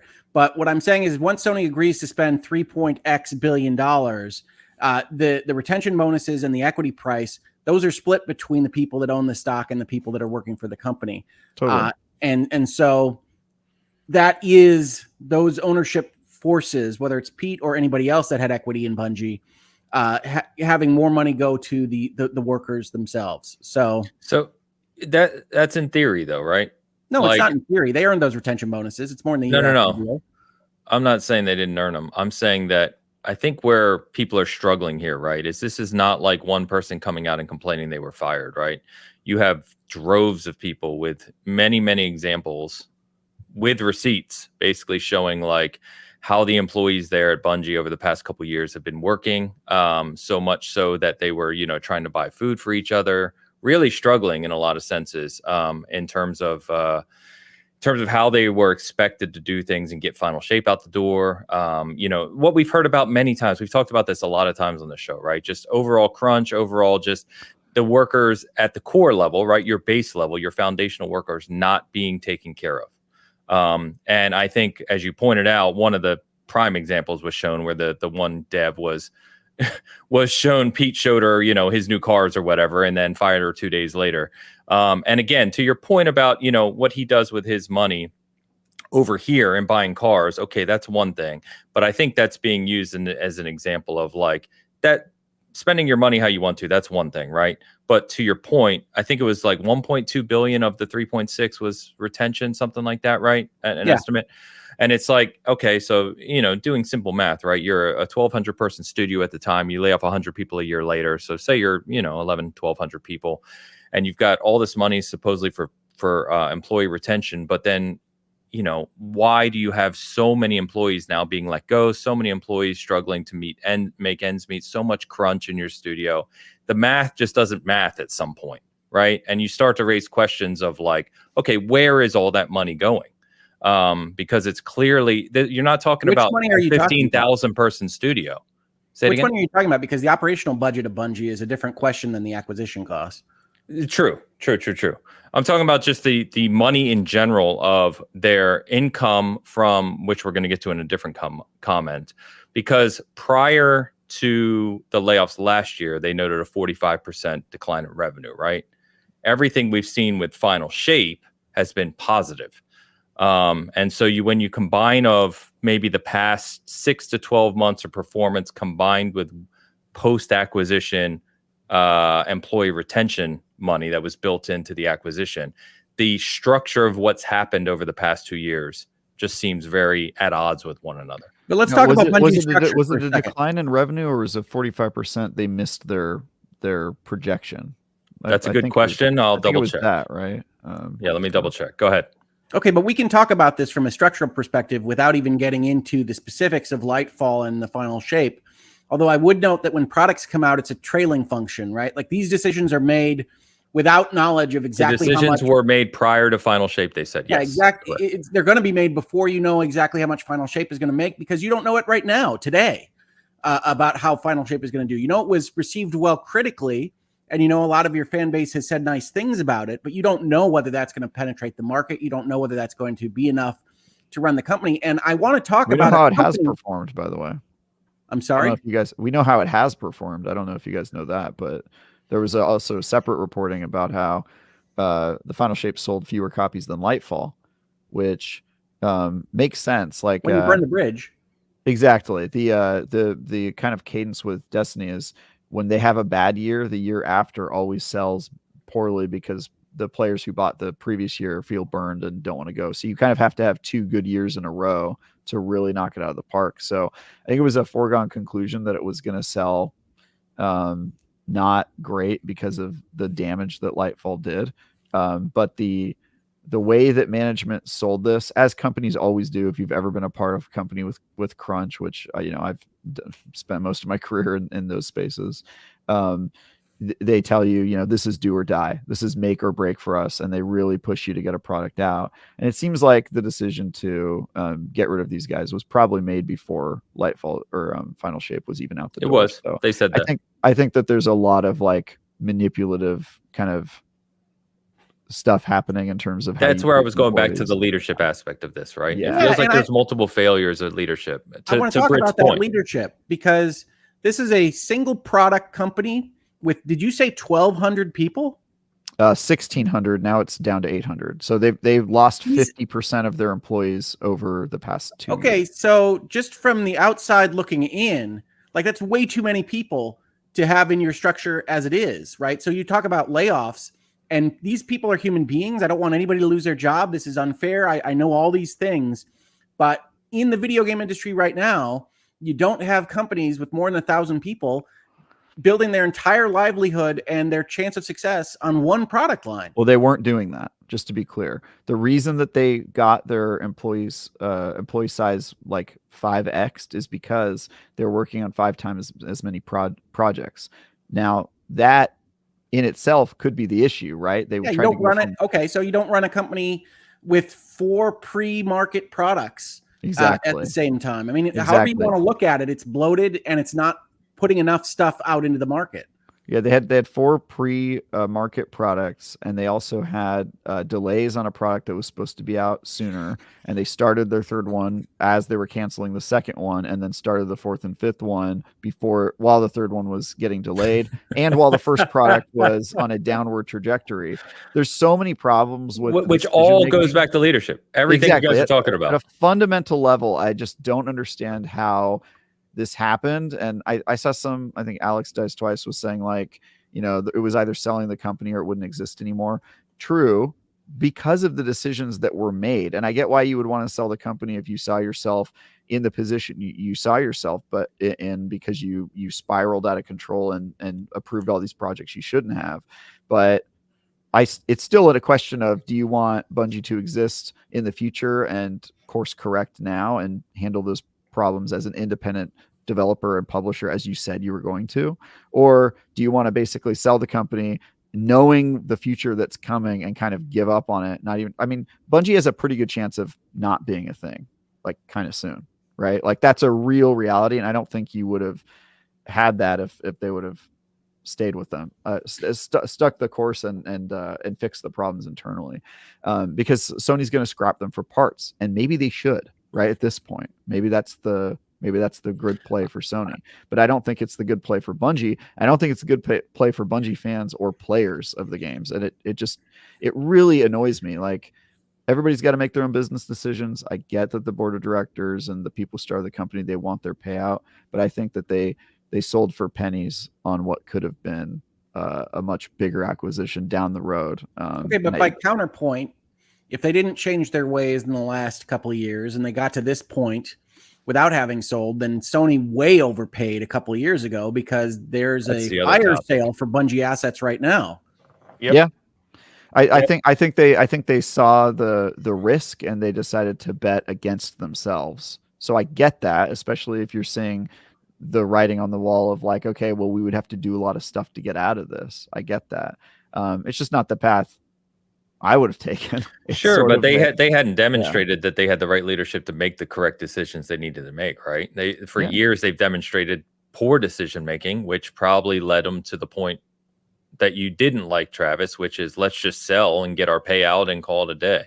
Exactly. Yeah, but I mean, all of these problems are fixable. If you are a shareholder, if you're on the board of directors, you can fix these problems. I just think they didn't have the stomach for it, which is a weird thing coming from a company that has always been super bold and has always performed best when they had their back against the wall and defied expectations in terms of the stuff that they could create and all of that stuff. And I feel like they bet against themselves. And as soon as they did that, this outcome was inevitable.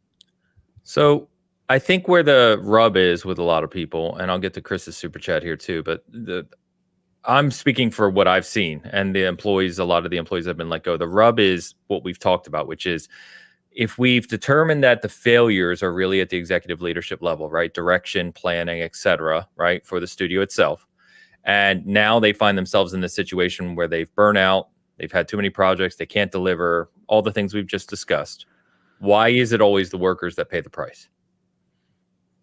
Because they don't have the power. I think that's just the annoyance. That's where and which I rightfully understand, because we've all been in those situations. I know the three of us have. Endless people have been in that situation, but I think that's where the outrage is coming from. Ex-employees and people within the studio and people who know Bungie is exactly that point. It's like Pete and others have run this poorly for a long time now. Yeah, they ran it into the iceberg. But I mean, I would do the opposite. I would make the counterpoint, right? This is why the C-suite is important. This is why they make the money, is because if they sneeze the wrong way, they can cost 600 people their jobs. 100%. But why do they not ever face any of the repercussions? I think is what these people are. Well, they sometimes do when their companies fail and they have to file for bankruptcy and that sort of stuff. There is risk for entrepreneurs, no matter how you slice it. But I think the idea that a development team can be pushed to the max, embrace the crunch culture, put out a 92 Metacritic expansion that clearly shows they did their job, right? And then still fall short. Yes. I think that really, really sucks for the workers. And it does kind of point to a leadership failure. And to your point, later find out that all that crunch and all what they delivered and supposedly how excellent it is. I haven't played it. Everyone I know who plays Destiny says it's excellent. Later find out, we were already fired. We were crunching to get this out the door, but the decision was already made. Correct. And by the way, Destin's here to make fun of you, Travis. Shout out to Destin. He's there. He's making fun of me. See you on Tuesday, buddy. You're at Ains's table, so good luck with that. Nice. I finally ran into Destin at Summer Game Fest for the first time. So, yeah, cool. Good luck with that. Nice. Ains and Destin at the wedding. Yeah, I want that to be part of the review. Well, I have a. Yeah, that'll be in my review, Destin. I'm reviewing Travis's wedding. If you didn't hear, formal review. We're gonna try and get it on Metacritic. We'll see what happens. Yeah, he's being judged. Yeah, you guys are at the cool gaming industry table, so I'm kind of jealous. That'll be fun. Is Cog with us too?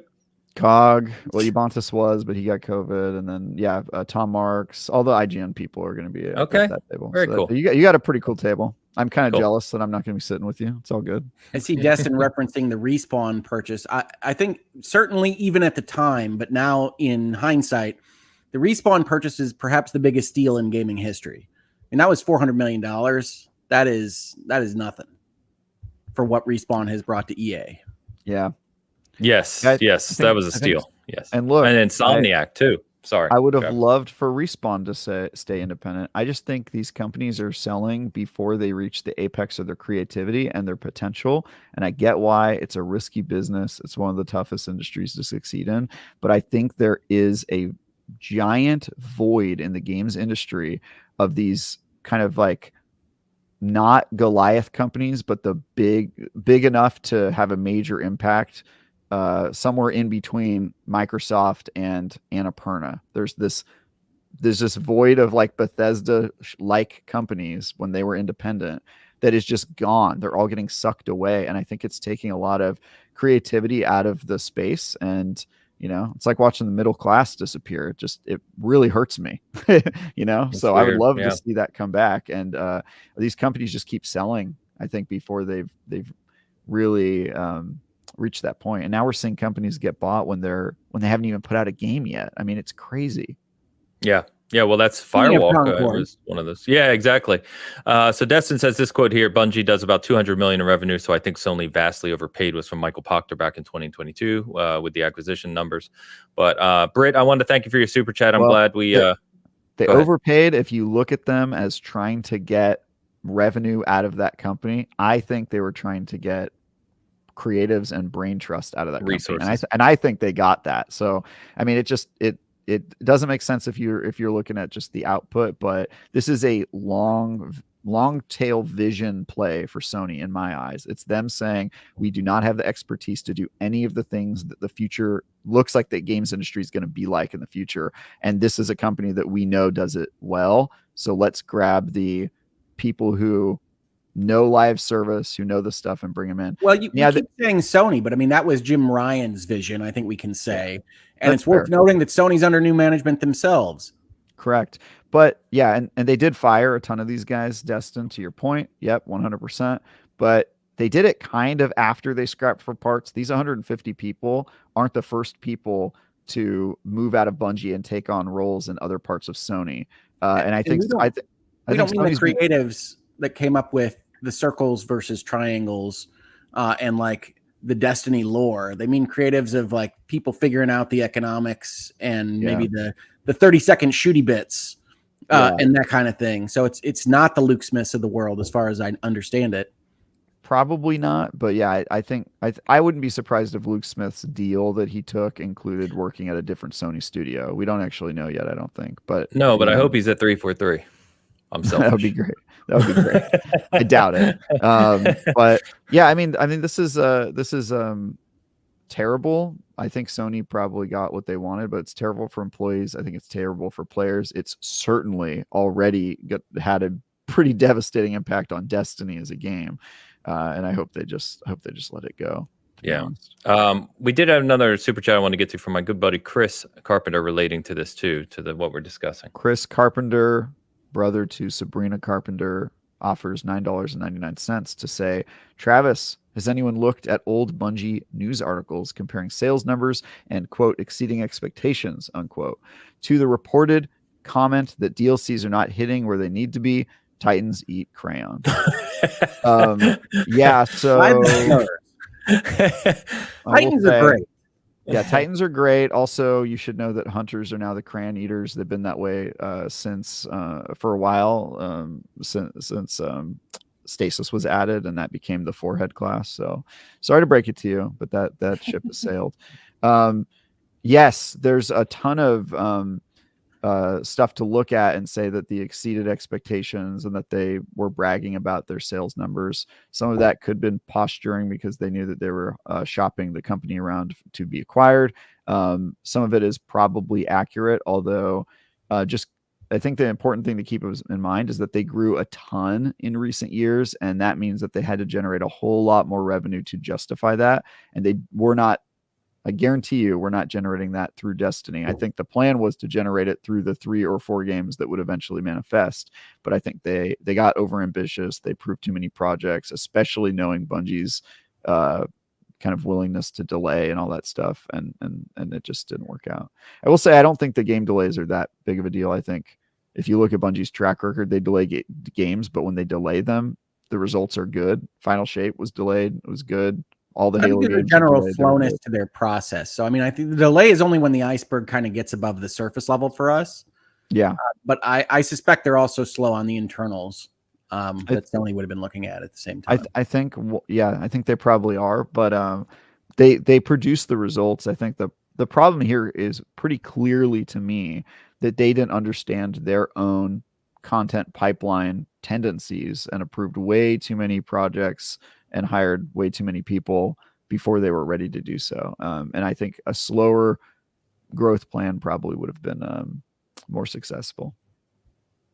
And they stuck by Destiny too long, frankly.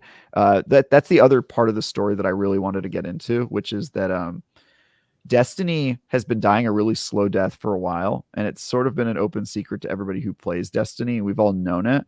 And Bungie made really zero adjustments to try to account for this. Their player age has gone up because everybody who plays Destiny and loves it is continuing to play it, but they are not acquiring new players, and they haven't for years. And this has been something that every Destiny player has known about because of their player onboarding experience, which is atrocious. And they've tried to fix it in the past, and it hasn't worked out. And they've talked about how it hasn't worked out. But they have never really put major resources behind converting Destiny into the type of game that could attract new players.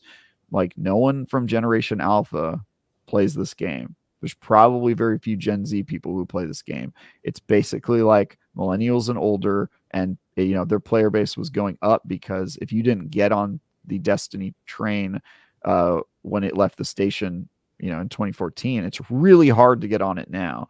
Especially since, as we mentioned earlier in this episode, you can't go back and play old seasons and catch up on the story and all that stuff. And they didn't make a good narrative or expansion model that allowed people to hop on that train. And so I think rather than maybe approving 4 new projects, they probably should have put some serious effort into recalibrating Destiny and making it palatable for new players, because their only option was to see their player base slowly shrink because you're not going to gain any new players with the current system you have. And so then your entire livelihood depends on player retention, and you can't grow as a business with just player retention.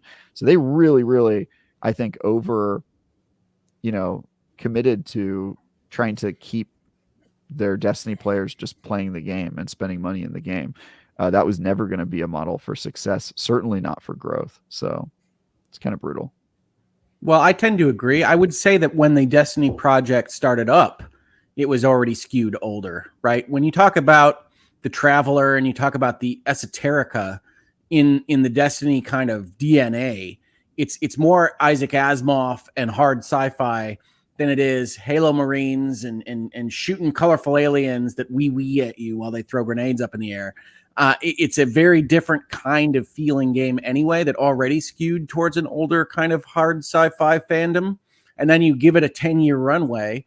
It is no surprise to me that it's one of the oldest skewing live service games in video games. Yeah, I mean, I think you can ignore a lot of the sci-fi pomp. It's there for people who want it. But like a lot of the people I know are just like foreheads who are just there because of the shiny colors and the shooting. And so I think it can have a broad appeal. It's just they did not design their game that way.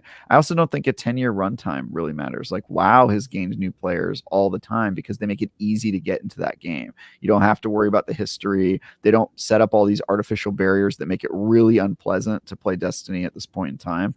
And Bungie was very, very slow, and also their attempts were extremely weak and almost seemed half-hearted to fix that problem.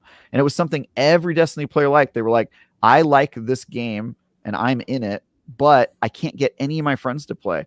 I did an episode of The Last Word where I brought two of my friends over who'd never played Destiny, and I had them start playing Destiny, and then we interviewed them on the show about the player experience, and then we interviewed them a year later to see where they were now, and both of them had stopped playing the game for different reasons. And it was an experiment I had enough time to think of and then run a year in advance with that idea in mind. And in that time, Bungie made no attempts to improve it. I mean, it's crazy. The onboarding is god-awful. There's no question. The onboarding is horrible, and it's something everybody's known. And so I just think, you're betting on 4 projects at once. You won't fix the Destiny thing. Like, where is your win con? Like, I just don't see it anywhere in Bungie's current setup. And which goes back to what again? Leadership, man. My God, it goes to leadership. Yeah, that's the point. So, Chris, thank you for the super chat. Guys, thanks for hanging out with us. I think we've kind of covered that ad nauseum. By the way, Destin's making fun of you. I like shiny gun go boom. Mm-hmm. He's a hunter. Checks out. But yeah, you're exactly right though. And it's funny you mentioned WoW, because that was one of the examples I was going to bring up, especially with their new expansion coming here shortly too. But they've reinvented themselves, and live service games, like we've seen, have ups and downs, right? But there's certainly ways, we've talked about this ad nauseum, that Bungie could have done better with Destiny to onboard new players and invite new players to that universe, which is a shame they didn't, because there's a lot to love there. But yeah, even me, who love that game from the start, we've talked about this. I know Hoag's tried. I've tried to get back into it, and it's baffling trying to get into that game. I really liked Final Shape. I really like the ending that they put out there. But I also haven't played it since I finished it. Yeah. I haven't even played it, so it's good. But yeah, the I don't know if you guys have seen what the new plan is for Destiny, but it's basically like let it die a death by 1,000 cuts. It basically bad. The funny thing is reading about their plan of like, well, we're gonna narrow down the team, do smaller updates. They may be free. It's literally what 343 just did with Infinite. I mean, it's very similar in what they've discussed. Except 343's entire strategy is multiplayer based, which is way more sustainable. And Destiny's is like, we'll deliver mediocre, underwhelming content until people truly stop playing our game, and then we'll sell it. That's basically what the plan is right now. It's crazy. So I mean, I get that they're just in a really rough spot, but it kind of, I mean, I already see the white flag. It's not fully raised yet, but they're ironing it. They're ironing that flag, getting ready to raise. Oh yeah, yeah. As soon as I saw those words and the way it was being talked about, I'm like, all right, so what's next then? By the way, it's also the thing that Destiny players hate the most, by the way. They hate the in-between seasons and the smaller updates, and like it just annoys a lot of players. Me especially, I'm like really outspoken on that stuff. So it's like, cool, Destiny's becoming all bad content, and it's none of the cool big expansions that actually kept people playing, and their multiplayer situation is abysmal. So yeah, we're basically done. I view it like the MCU. Like Endgame was a perfectly fine time to end. Final Shape is a perfectly fine time to end. I agree. Just call it. So that's what I was saying on the last word. Like, I hope that they just end Destiny, because I don't want to see what it will become. I think players are sick of it. And honestly, I think at this point, they have to go all in on Marathon if they want to save their company. And I don't think Marathon has the resources to be as big as it needs to be for the company to succeed. So if it were me, I would say, guys, do the layoffs. Destiny is dead as of tomorrow. We'll keep the servers up, but we're not making new content for it. All of our teams moving over to Marathon. We're going to make that the best game we possibly can and bet everything on that, because Bungie has shown that when they bet on themselves and they put all of their effort behind stuff, they defy the odds, right? They're the people who said, we're going to try to make something better than Halo. And then they made Destiny and people loved it. And so I think that they can do that, but I just think if they are spending a lot of time trying to maintain this living corpse and not going all in on Marathon, then they truly have no chance, because Destiny is eventually going to die and Marathon is not looking like it's going to do what it needs to do. So I think they should just kill Destiny. The other thing that they would benefit from is that sounds like a Final Fantasy. They should kill. Yeah, Destiny. Exactly. I think they need to go for Final Fantasy. I think Marathon's their play. And only because it's the only one that's close enough to market to actually do that. And there's not a ton of extraction shooters that compete with them that I think are at the level that Bungie can produce. So I think they have a legit chance. But that only works if they go all in. And the other benefit they would get is if they kill Destiny, then they can let it rest, and distance makes the heart go fonder. And I think eventually they come back and they say Destiny 3's here in 6 or 7 years when they've had a chance to build it, and they can benefit from some of the distance from the franchise. But I don't think they do that if they keep Destiny around and keep reminding us that it's still here and that it's not very good. So. Well, I mean, I think one of the reasons that I'm looking forward to Concord is that it feels so much like Destiny to me in terms of playing it. So I wouldn't miss the Destiny experience. In fact, I think while I was clearing off my PlayStation, I just deleted it because it's however many hundreds of gigs.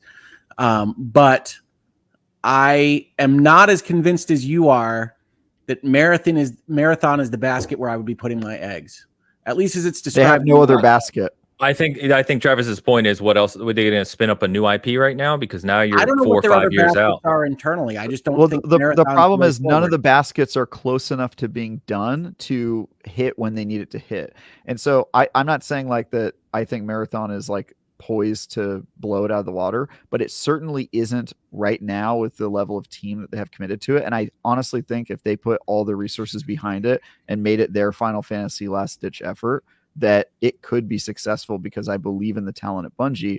And I think that there's an opportunity to make Marathon the first really big extractions shooter that, I think they have a chance. I really do. Maybe not now as the team is currently configured, but that's Ains is exactly right. My point is they have no other shot. It would take too long to get anything else ready to enter the market. And shouldn't they have learned their lesson that spread too thin? Like, and I know an 800-person studio sounds large on paper. An 800-person studio in 2024 for AAA development is not a large studio. I mean, it's a big studio, but when you're talking about maintaining a game like Destiny and building a game like Marathon, which, by the way, is an extraction shooter, of which the competition is exceedingly fierce in the marketplace, of getting someone to enjoy an extraction shooter for an extended period of time. I would say it's competing with the arena shooters and battle royales of the world. Like you're saying, I don't think it is, because those games are multiplayer competitive, and this is cooperative. And so I think it's PvPE, isn't it? No, I don't think it is. I think it's PvE.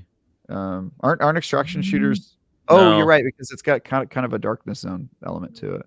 So yeah, I think it has some commonalities. My point is, I think there's a lot of extraction shooters out there, but I don't think the competition's that fierce in like a AAA space. I think they have an opportunity to be, a tent pole in that like subgenre and a major one.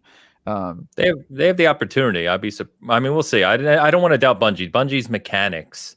Yeah. Depending on who they've lost, but their mechanics are always beautiful. So we'll see. Most of the thing they lost, by the way, was not the like gameplay people. It was like artists. It was people making environments. It was people designing the worlds and working on that stuff. Like they lost a lot of like creative world builder artist people. It was most of and QA. It's important. Gone too. QA is also incredible. QA always get, but get me ranting about QA. It's also possible that they're done with the art on Marathon, and so they were legitimately like, we don't need you guys until we're ready to work on. But it's a live service game. You can't be done.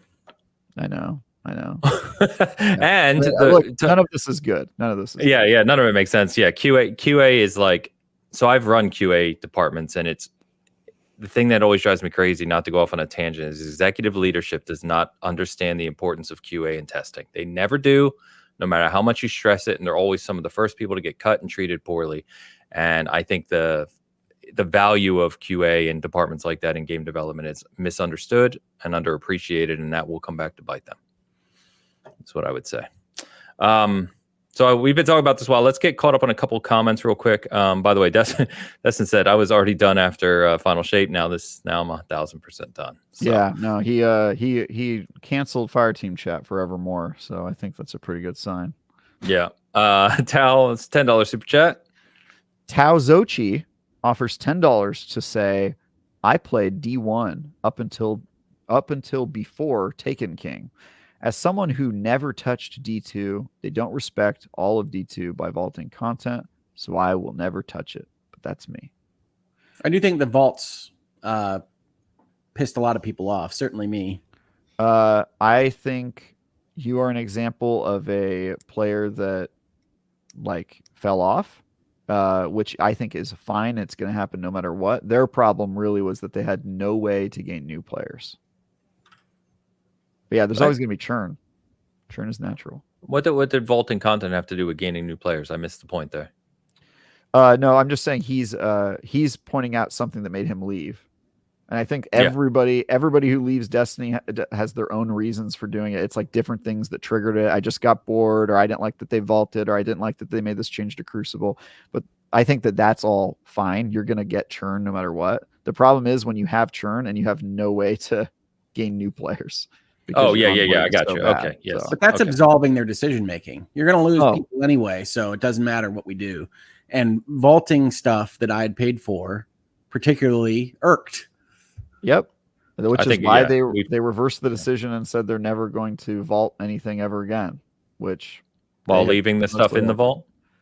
While leaving, they're bringing it back. They're pulling it out of the vault and adding it back to the game piece by piece. So I think we were going to get there eventually. But I mean, look, you can point out a million different reasons to leave Destiny, but you can only point at like 3 to join it now. Like it's very tough to sell joining the game today, and I think that's its problem. Is my point. Okay. Tao, thank you. Tao also had a member comment. Tao Zochi, a member for 20 months, also says, "Sup, chat sup, Bitcasters. Ains, you're outnumbered 2 haired people to 1 baldy. You need reinforcements, lol. Call a barber, have fun, all." I'm never going to get used to Travis's reads of these. Yeah, you read that very strangely. Also, I need to get Cog on here or something. That'll help. So, Tal, thank you as always, brother. And Debbie W back. Debbie Dubs for $5 says, for context, the World of Warcraft team by itself is 800 people. Yeah. But they're very focused on what they're developing, right? This goes back to the conversation about being spread too thin, multiple IPs in the work. Like the World of Warcraft team is the World of Warcraft team. That is what they do. And I think that's why have the benefit of a pretty slow content delivery model because they have so much in their backlog. People are just playing that game. They're playing old content. And then when they play new content, they're able to play it. But there's like lots of games that do that, right? Like Final Fantasy 14 and what have you. Destiny is like trying to make content every week. It's a very different model, requires a bigger team. It could be more profitable, but it's also a bigger risk. And Destiny was never really done. It never really reached its full potential in terms of its live service stuff, unfortunately. Yeah. Debbie, thank you as always. All right. Probably go ahead and close out that conversation unless there's any other comment you want to mention about Bungie before we move to Gamescom. One more comment. I would just like the record to reflect, if there's any way to kind of document this anywhere, that I'm sad. Please let the official record reflect that Travis is sad. I actually have that at the bottom of every show note. So fine. You do? It's at the end of run of show. It says Travis is sad. Travis is sad again. Travis is sad. No further context. I think Destin would like to add that you are short as well. I'm not that short. I'm 5'8". It's like, I mean, I'm kind of short. I'm kind of average. You're average. 5'9's average. Yeah. What are you, Ains? Are you tall? You look tall on camera. I'm 6'1". Okay, you're gonna make me look short. I'm used to being short. My wife is 5 foot, so nice. My fiance is like 5'1", I think. So they'll be shorties. There you go. I will say I'm tall enough to make my soon-to-be wife look small, and that's really all I need. You know, your dating pool is directly related to how tall you are. It's a problem. Hoax, how tall are you? I wouldn't even know where to guess with you. You could be tall or short. Well, yeah, I think he's maybe 5'9". Maybe. What's funny is I'm 5'10". Oh, okay. But when I was in the hospital and I was on all of the drugs, they ask you a number of things to get to assess your cognition, right? Like whether you know where you are, who the president is, et cetera, et cetera. One of them was, how tall are you? And I said, I don't know, I think 6'4". And like the whole room laughed. And the doctor's like, yeah, no, bud. Sorry to break it to you. You're not 6'4". Yeah, it's too bad. I remember that answer because I had no idea. I was like, I will say I like my height. I'm comfortable with it. I've never been insecure about it. Like I'm fine with it. So funny anecdote real quick. First time meeting my wife's father, who is a very hardcore ex-Marine, tough guy, right? He's 5'1". So when you walk into his house, it's like a split level house, and you go upstairs to get to the living room. And so he's at the top of the stairs to greet us, and I'm like 3 stairs down, and I'm looking at him in the eye. And I just kept coming up the stairs, and her dad looks at her and goes, "Oh, big guy, huh?" But yeah, it's quite funny. My dad is like my height, and he's like the most muscular macho man you'll ever meet. So I never really. I mean, he can beat me up and 5 other people my height, and so I've never really felt it was a problem. But it does limit your dating pool. That's kind of a problem. Yeah. All right, let's go ahead and move over to about Xbox at Gamescom and Avowed's delayed. Before we do that, please, if you're enjoying the conversation, hit us with that like, share this out.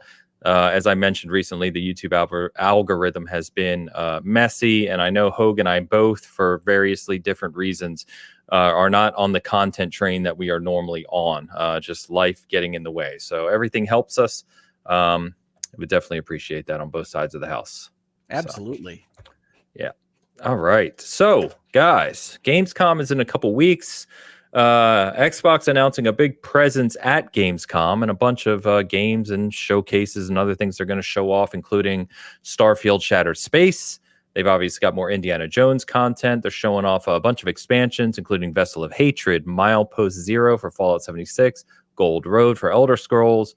They got Towerborn. They got Age of Mythology Retold they're going to be showing. So a lot of good stuff. But as part of this, with the fall coming up, rapidly approaching, Avowed, which we've talked quite a bit about, has now been delayed. Supposedly or reportedly, the game is ready. They're basically moving it to give it space because the fall is so jam-packed. Whether or not you believe that's up to you. But Avowed is now launching on February 18th. So about a 4-month window, because I believe the leaked release date was November 14th. So basically a 3-month shift from where it was previously. But that's what we're looking at now. Does it count as a delay if they didn't announce the date? Well, they announced that it was definitely coming in fourth quarter. Yeah. They said 2024, right? Correct. So yeah, and then in the last month they told us fourth quarter. Yeah, so I would say that's a delay. I think it's fine. Sounds like the right thing to do. It'll probably do better in February, would be my guess. So yeah, we'll see. February has been tough lately. I don't know. January and February have been big sales months. Yeah, the past couple years. Yeah. Yeah, I don't know what they're reacting to if they're just getting space. Would that be Veilguard? Because I wouldn't run away from Veilguard. No, and I think Avowed looks like a decidedly different game than Veilguard, right? Like Avowed, they've specifically said is a smaller scope game. I always get this mixed up. Pillars of Eternity universe, right? Pillars of Eternity for Avowed, yeah, correct. Yeah, so I don't know, but I mean, maybe I don't know. Maybe they're thinking they just want to give it space on Game Pass. Maybe, with Vessel of Hatred coming in October and Indiana Jones supposedly coming in November, maybe they just think move our other first-party game out. I think it makes sense for them to reorganize their games if they're trying to hit that, like, we want one big game per quarter thing, and they have a gap, and they think Avowed could maybe use some more time, and also they don't really need it in that period. I think there's a lot of like business strategy decisions to do it, but also just like it's a big RPG. It probably, even if it's done, there's stuff, they're not going to be bored. You know what I mean? There's stuff. No, yeah. If it's going to be even more polished, then by all means. And for me personally, because if you think about the other games too, November, you're obviously going to have your big Call of Duty launch, the first one for Xbox in October. November is also Assassin's Creed Shadows, November 15th. Yep. I mean, there are a lot. They've got Kingdom Come as the big RPG that I think they would be competing with as well. That would probably be around this, unless that gets delayed. But yeah, around that same time frame. Stalker 2, which just moved to November as well. Mm-hmm. And I think they have a development deal. They have a marketing deal with that. Stalker 2. They do have the marketing for Stalker. Yes, it is. So yeah, we'll see. By the way, I said that be careful what you say with Hogue in the house, because Destin is making fun of your game here, Age of Mythology, my friend. So I said Hogue is the Age of Mythology stand over here. For Era and Age of Mythology, both of which I don't think are really going to compel a lot of Xbox play. But I did love the original Age of Mythology, and I think it's funny that Microsoft is trying to sell two games with the subtitle, one of which is Retold and the other which is Untold. But hey, you know, I'm not in marketing, so go nuts, Microsoft. You do you. I am. Do it. You're doing great. Okay. You're doing great. Keep it up. You're doing great. I look at Microsoft and say, I don't feel like I've played a Microsoft first party game since Hellblade. And we all know how I felt about that one. So it doesn't, it doesn't feel like a year in which Xbox just keeps hitting me with so many games that I should be okay with them just moving one out. And if you're talking about business structure for putting out release dates, the appropriate time for that was immediately before the big showcase you have where you announce release dates. Okay. Yeah. Well, they're about to be hitting you with a bunch of stuff, right? Like you're going to get Vessel of Hatred from Team Xbox. I'm getting Vessel of Hatred. That you are correct. That is an expansion to a game I loved last year. What else you got for me, Travis? Shattered Space. We don't have a release date for. We'll see. Also an expansion to a game I liked last year. Anything else? Indiana Jones. I am not convinced Indiana Jones is coming out at all, but if it does, it's going to be late November or December. Yeah, coming out at all. My point is under their umbrella, they have a lot of stuff in this quarter, and I could see them merely just wanting to be like, why would we explode our own? Why would we compete with ourselves and with all these different games that our various subsidiaries are putting out? Especially if this game could use a little bit more time and we can just put it out in Q1 when we have less going on. If it could use a little bit more time, then I'm going to read that as they're lying about it being finished.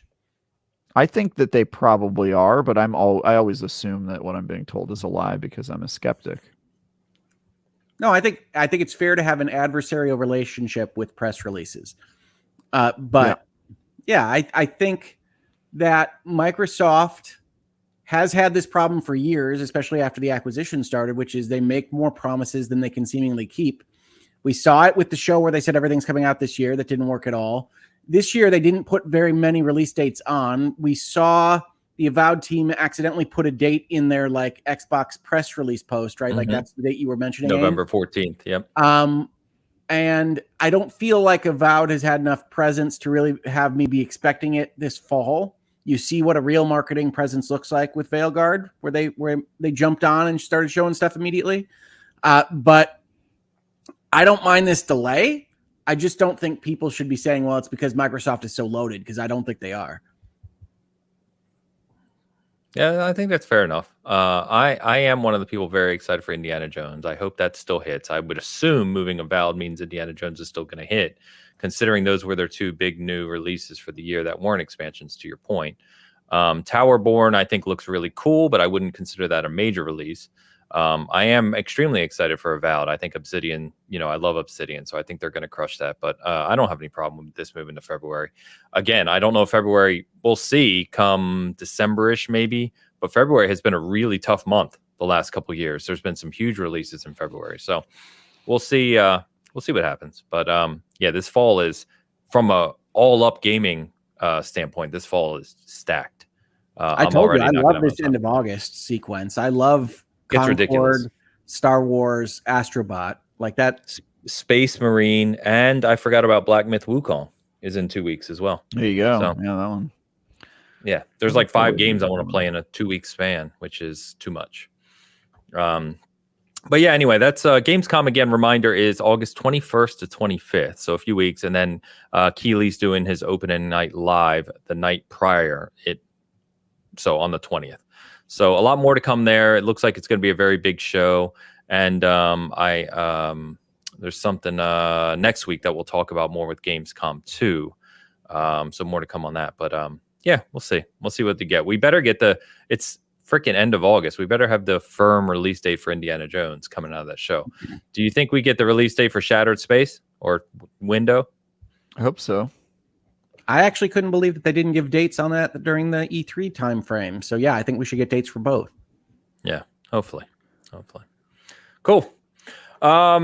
Next, I want to talk about the THQ showcase, more minor showcase, but some cool announcements that happened this week. So there is a summary link that I can put up in the chat. PlayStation Blog did a full summary of rundown of it. Couple games to call out here, and you guys, I don't know how much you want to talk about these, but a couple of things I wanted to call out. So there's a game called The Eternal Life of Goldman, which awesome. Yeah, it was shown at the show. It's a 2D adventure platformer by, is it Weappy Studio? That's funny. I was reading it as Weepy, so okay, yeah. Weappy, maybe Weepy Studio. Regardless, it looks amazing. Like the trailer for this blew me away. It looks almost like a kind of high intense 2D Rayman style game that we haven't gotten, since Rayman Legends. But looks great. Can I add a Hoag's note? Am I allowed to jump in? Because I did forget one that I wanted to mention. And I'm reminded of it because of this game, because I bought a game called, I think it's Bow, and it's like Path of the Teal something. Hang on. But yes, I know what you're talking about, but yes. We'll just try Bow and Path and Teal and see what pops up. Path of the Teal Lotus. Fantastic. This is a game that's a Metroidvania type game, or a Hollow Knight, if you're more in that vein. That's indie and done with Japanese art style and Japanese folklore as its basis. It is gorgeous. It is very enjoyable from what I've played so far. I've only kind of gotten through one boss. But if you like this style of game, if you like different art styles from indie studios, check out Bow, Path of the Teal Lotus, not just any Lotus. Only Teal Lotus. Has to be teal, yes. And this is a game that apparently was published by Humble Games as one of its last acts, as best I can tell. You're welcome. But I do really, really like this one. And now we can get back to our previously scheduled discussion of Eternal Life of Goldman. Yes, Eternal Life of Goldman. So you can check that out, the trailer for it. The THQ showcase. I'll just run this down, and then you can pick which ones you want us to talk about. So they announced that. Epic Mickey Rebrush, which is coming out September 24th. Wreckfest 2, which is a cool announcement. Titan Quest 2, cool. A remake of Gothic 1. And then they basically left two kind of teases. Say it again. Gothic 1? What's that? I don't know. I'm just not the Gothic one. Gothic. The first Gothic is being remade. Yeah, the Gothic one. And then they basically teased 2 other things which were more notable, which is Tarsier, the studio that did Little Nightmares 1 and 2, are teasing their new game. It will premiere at Gamescom opening night live on the 20th during Keeley's show. And then they closed with a tease for a new Darksiders game. So there are, Darksiders fans are out there. I think that was a pretty big announcement for that core group of people. Darksiders games were pretty big at one point in time. I really like Darksiders. Yeah. Didn't your favorite boys behind Remnant make their most recent Darksiders, Travis? They did. They sure did. I know the team that's working on that one. You know the team that's working on the new Darksiders that's not released, that's not announced yet? Yeah. Okay. I will not ask you for more information on that. I thought you meant Gunfire Games. Isn't that what you meant? Well, Gunfire made Darksiders 3, right? Mm-hmm. And so I was connecting with Travis on a human level there, and I want to make sure he doesn't accidentally violate an NDA of some kind. No, sir. That's our favorite time when we do that. I'm under no NDA. I know facts about that studio and what's going on. So. Okay. Cool. But yeah, I'm on this. I'm excited. Wreckfest 2 will be fun. Wreckfest 1, evolved over time. Really fun game, especially with friends. If you just hop online and have some fun with that one. Titan Quest 2 is an ARPG, a loot-based RPG. I'm in. Just show me more. I'll play it. Let's go. I hope it's good. And then Tarsier. I love Little Nightmares 1 and 2. Some of my favorite games of that kind of vein. So I'm really excited to see what they've been working on, because as we know, Little Nightmares 3 is being made by a different studio. So I'm excited for Little Nightmares 3. I don't know if it's going to be as good, but I'm curious to see what Tarsier has been up to. So, well, and Epic Mickey to me is a great choice for a remake. I think I've talked about it in this space, but if I haven't, Epic Mickey on the Wii was essentially a good idea that was held back by a lot of things, but one of which was the technology behind it. So that's the kind of thing that I want to see remade with more power. And I hope that the remake is good, or whatever they call it. It's repainted or repaint thinned. Rebrushed. It's rebrushed. Damn it. Comes out. I was on mute. Sorry. September 24th. So that's next month. Nice. Mouse remastered. Yes. I hate that one. That's like remastered for. Come on, remastered's pretty good though. I just don't like it when they change the middle. Well, I don't like it when you change your middle. So I don't know what that even means. But I mean, neither. But here we are. Strongly. Yeah. I don't know what it means, but I feel strongly about it. Yeah. So it's pretty common. So anyway, I put a summary link. Like I said, PlayStation Blog did a summary of the THQ, a full rundown. I just put that in the SG chat here. So, but yeah, boys, I think that's going to wrap us up for the last show. Travis is a single man. I've been monitoring all the super chats, all the bidding war that's going on behind the scennes. Travis, I think you should move forward with D. What are the bids? No takers. That's interesting. Yeah. Wasn't expecting that inevitable outcome. For a little fun, because I forgot to share this last week. So I know Dan's obviously not with us.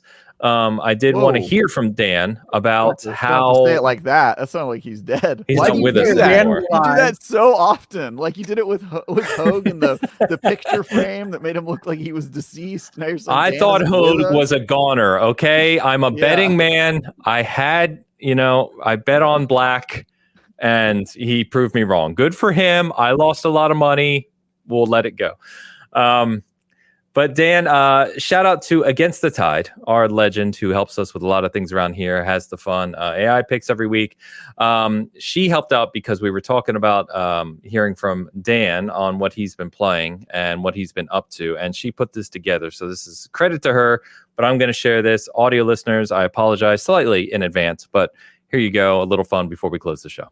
Hitman 1 games through Hitman 2 with Hitman 2 for Hitman 2. I'm a huge Hitman fan, and I've Hitman 2. Hitman was Hitman 2, but Hitman 3, you can Hitman 3. You'll Hitman 3 when I Hitman 3 a lot. Hitman, I downloaded Hitman still. Hitman Day, Hitman DLC, Hitman stuff. I love the Hitman series, so more Hitman. Hitman 3, and that's Hitman a little Hitman, then Hitman 3. And then I Hitman 2, Hitman kind of Hitman 2, which is Hitman 1. So Hitman and then Hitman 2. You know, the thing with Hitman is Hitman 1 and 2 and Hitman 1, because in Hitman 2 I think it was the first Hitman. You play Hitman. Not a big Hitman guy, but I know Dan's played the hell out of him. Yeah, he's literally excited on my screen right now on my TV. So in case you don't know what Dan was playing, there you go. The audio listeners, if you couldn't tell, those were completely different clips. He was bouncing around the screen in different T-shirts. Those, despite the cadence being almost identical every time, those were different. It was weird how he says Hitman a specific way. He has a specific cadence, and tone when he says Hitman. But yes, Hitman. That was good. My favorite part of that video was that every time he said it, everyone else on the screen was like looking away, doing something else, very disengaged. We're like, Dan's on Hitman again. Yeah, like as soon as he mentioned Hitman, everybody was just like.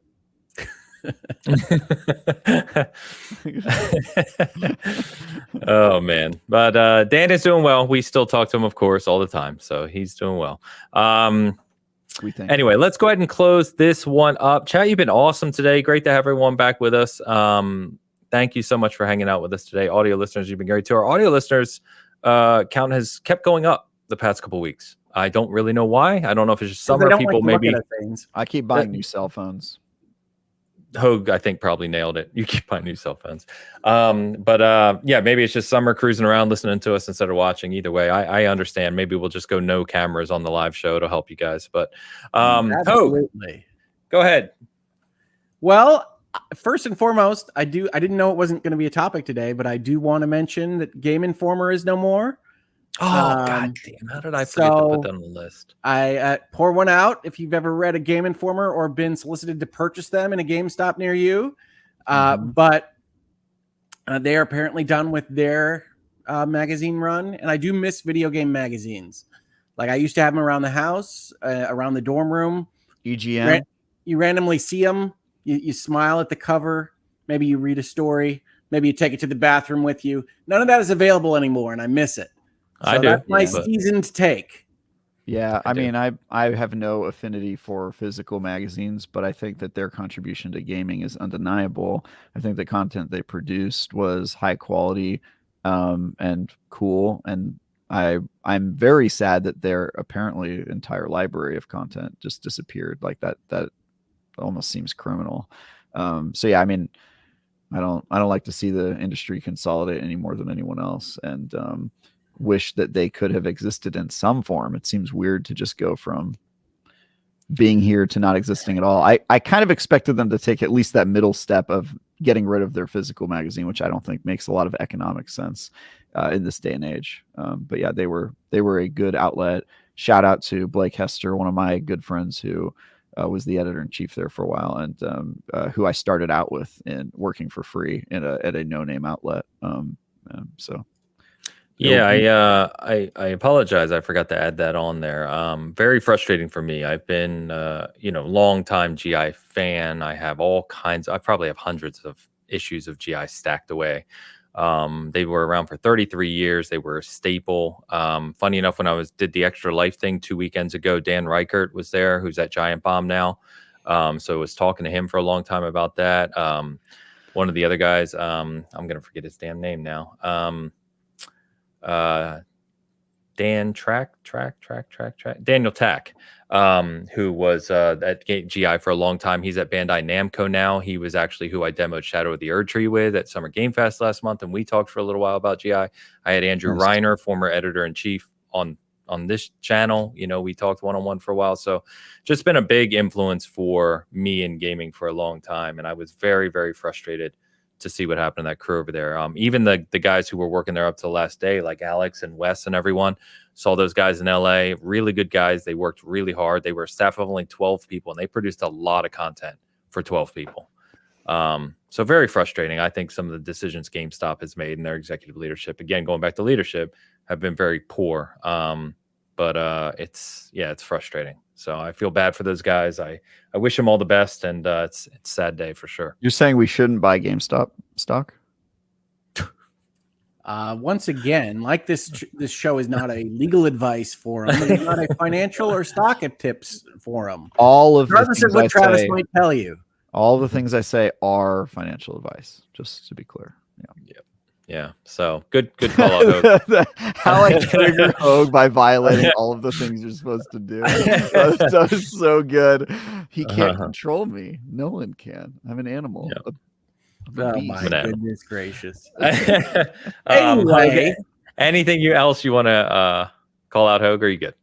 No, I put a community post up on my channel this week talking about the fact that I have not hit the ground running, making content off of my vacation and transitioning into video creation again.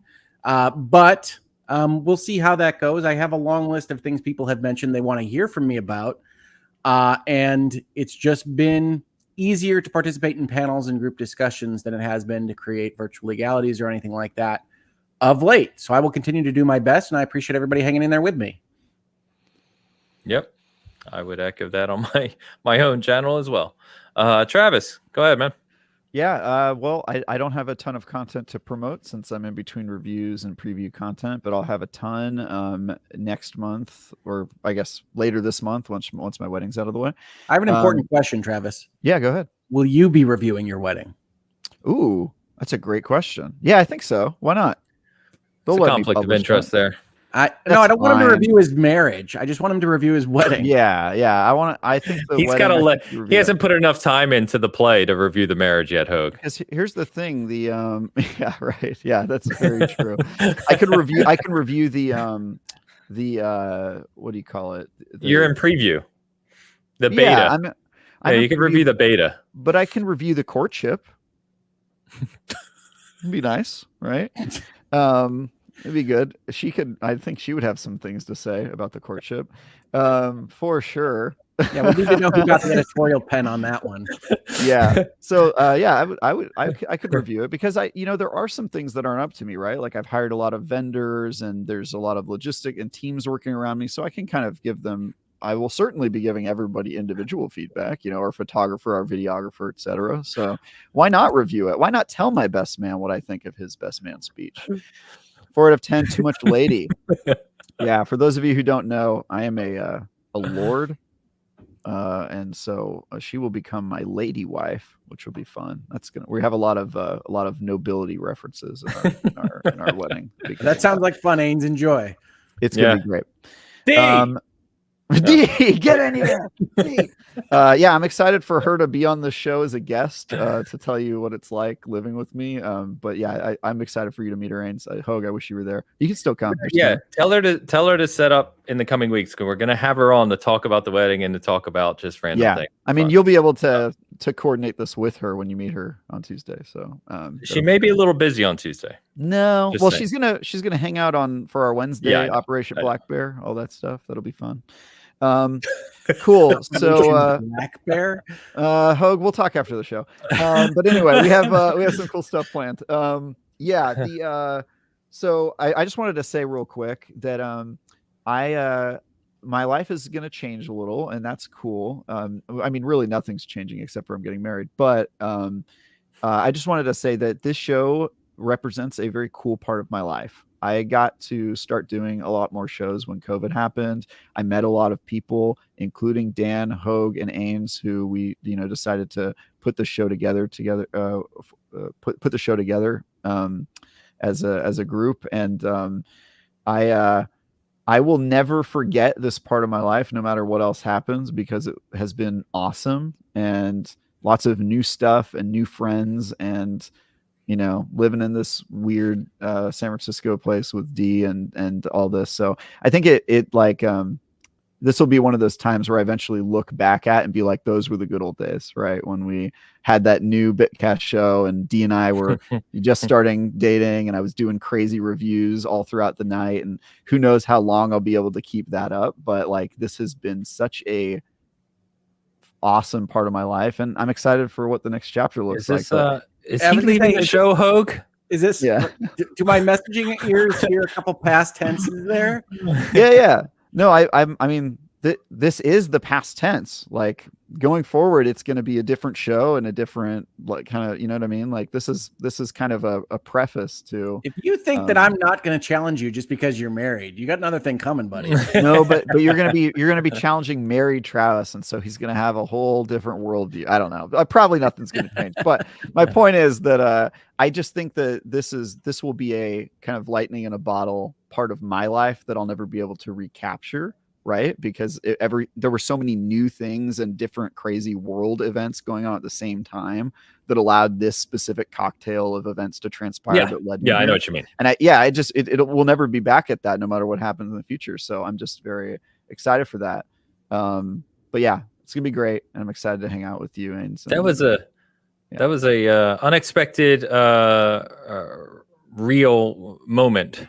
I know I'm not genuine very often. Sincere Travis is the scariest form, man. Sincere Travis. I like it though. I like it. It's rare. You'll see him. I have to be sincere when I give my vows. I am resisting so much putting just a bunch of jokes in there. But yeah, I'm gonna try to be real. We'll stay on the real thing for a moment. So seriously, what was it? I mean, this has been said a million times, but I always remember The Office for some reason, like the last episode of The Office, and they're like they're flashing back all the stuff that's happened, and I think it's what's his name's character, Ed Helms, who says like, how come you're never aware of the good times when you're in them? You know what I mean? Yeah, like you only think about them afterwards.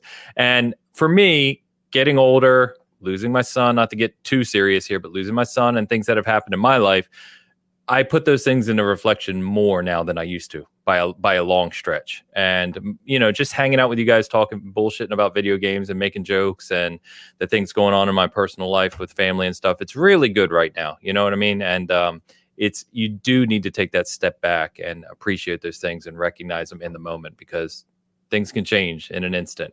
And they will change no matter what. So eventually, I think that's a skill I've always had. Maybe it's related to the critic thing, but I often find myself thinking like, how cool is it that I get to do the things I'm doing right now? I think that all the time. I don't know why, but it's just, and yeah, I mean, if things change and are cool in a different way in the future, that will also be awesome. That's optimistic me looking forward. But like this specific version of my awesome life and all the cool people I've been hanging out with has also just been great. So I'm very grateful to you guys and the audience here and just getting to talk about games every week, and people putting up with the fact that I'm completely hard to be around and unacceptable as a human being. So unacceptable. Good call out. We got a couple late super chat shoes coming in, a couple memberships. Let's get these real quick. If I can fix my buttons here. Shoosh offers €2 to say Hitman is a precursor to Skull and Bones. I'm trying to get through an episode without mentioning that game, and you're not helping me, Shoosh. Not going to happen. I already mentioned Skull and Bones. I talked about Skull and Bones earlier. He did. I didn't want to mention that you mentioned it. That only hurts us more. He fulfilled his contractual obligation to the Ubisoft Corporation. For the record, I'm not getting paid by Ubisoft to say. For the record, he is paid by Ubisoft. I will say that one of the guys I talked to at Ubisoft, who I met up with in LA and met in person for the first time, mentioned how much he loved hearing about Skull and Bones from you on this show. No way. He watches the show. I swear. Really? That's 100% true story. Yes, that's 100% true story. And I was like, yeah, I've got to dial him back a bit though. Like I don't need to hear Skull and Bones 48 times in a show. You know what I mean? So we had a good laugh about it. Yeah. I met him at the theater. Yeah. Give it a try. There are Ubisoft developers watching this and being like, well, Hogue likes it. Yeah, I like that idea. We're doing. They're pulling clips out to send in the studio. Like, look, we got one. Yeah. I want to shout out. I occasionally get phone calls and messages like that. I got one from somebody at Microsoft that was passing around some of the analysis I did of their acquisitions at one point. One of the things I say is the strangest about the YouTube world is that I would get phone calls on my work line, on my office line, from places that I knew were just the subject of a recent video. And I kept waiting for someone to just berate me and threaten a lawsuit or something. And in general, people were very positive about the coverage, but it's still like a moment of fear when you're like, okay, yes, I'll take this call from where Gearbox is located after I just did a video on Gearbox. What's up? That's cool. Ash Axiom, thank you. Gifting a membership on both sides of the house. Hoglaw side, SG side, Ash, thank you. Thanks, as Ashy. Always is what I was trying to say. I thought you were going for Ashium. I thought you were just going to put it all together. Nice. That's actually pretty good. Yeah, there you go.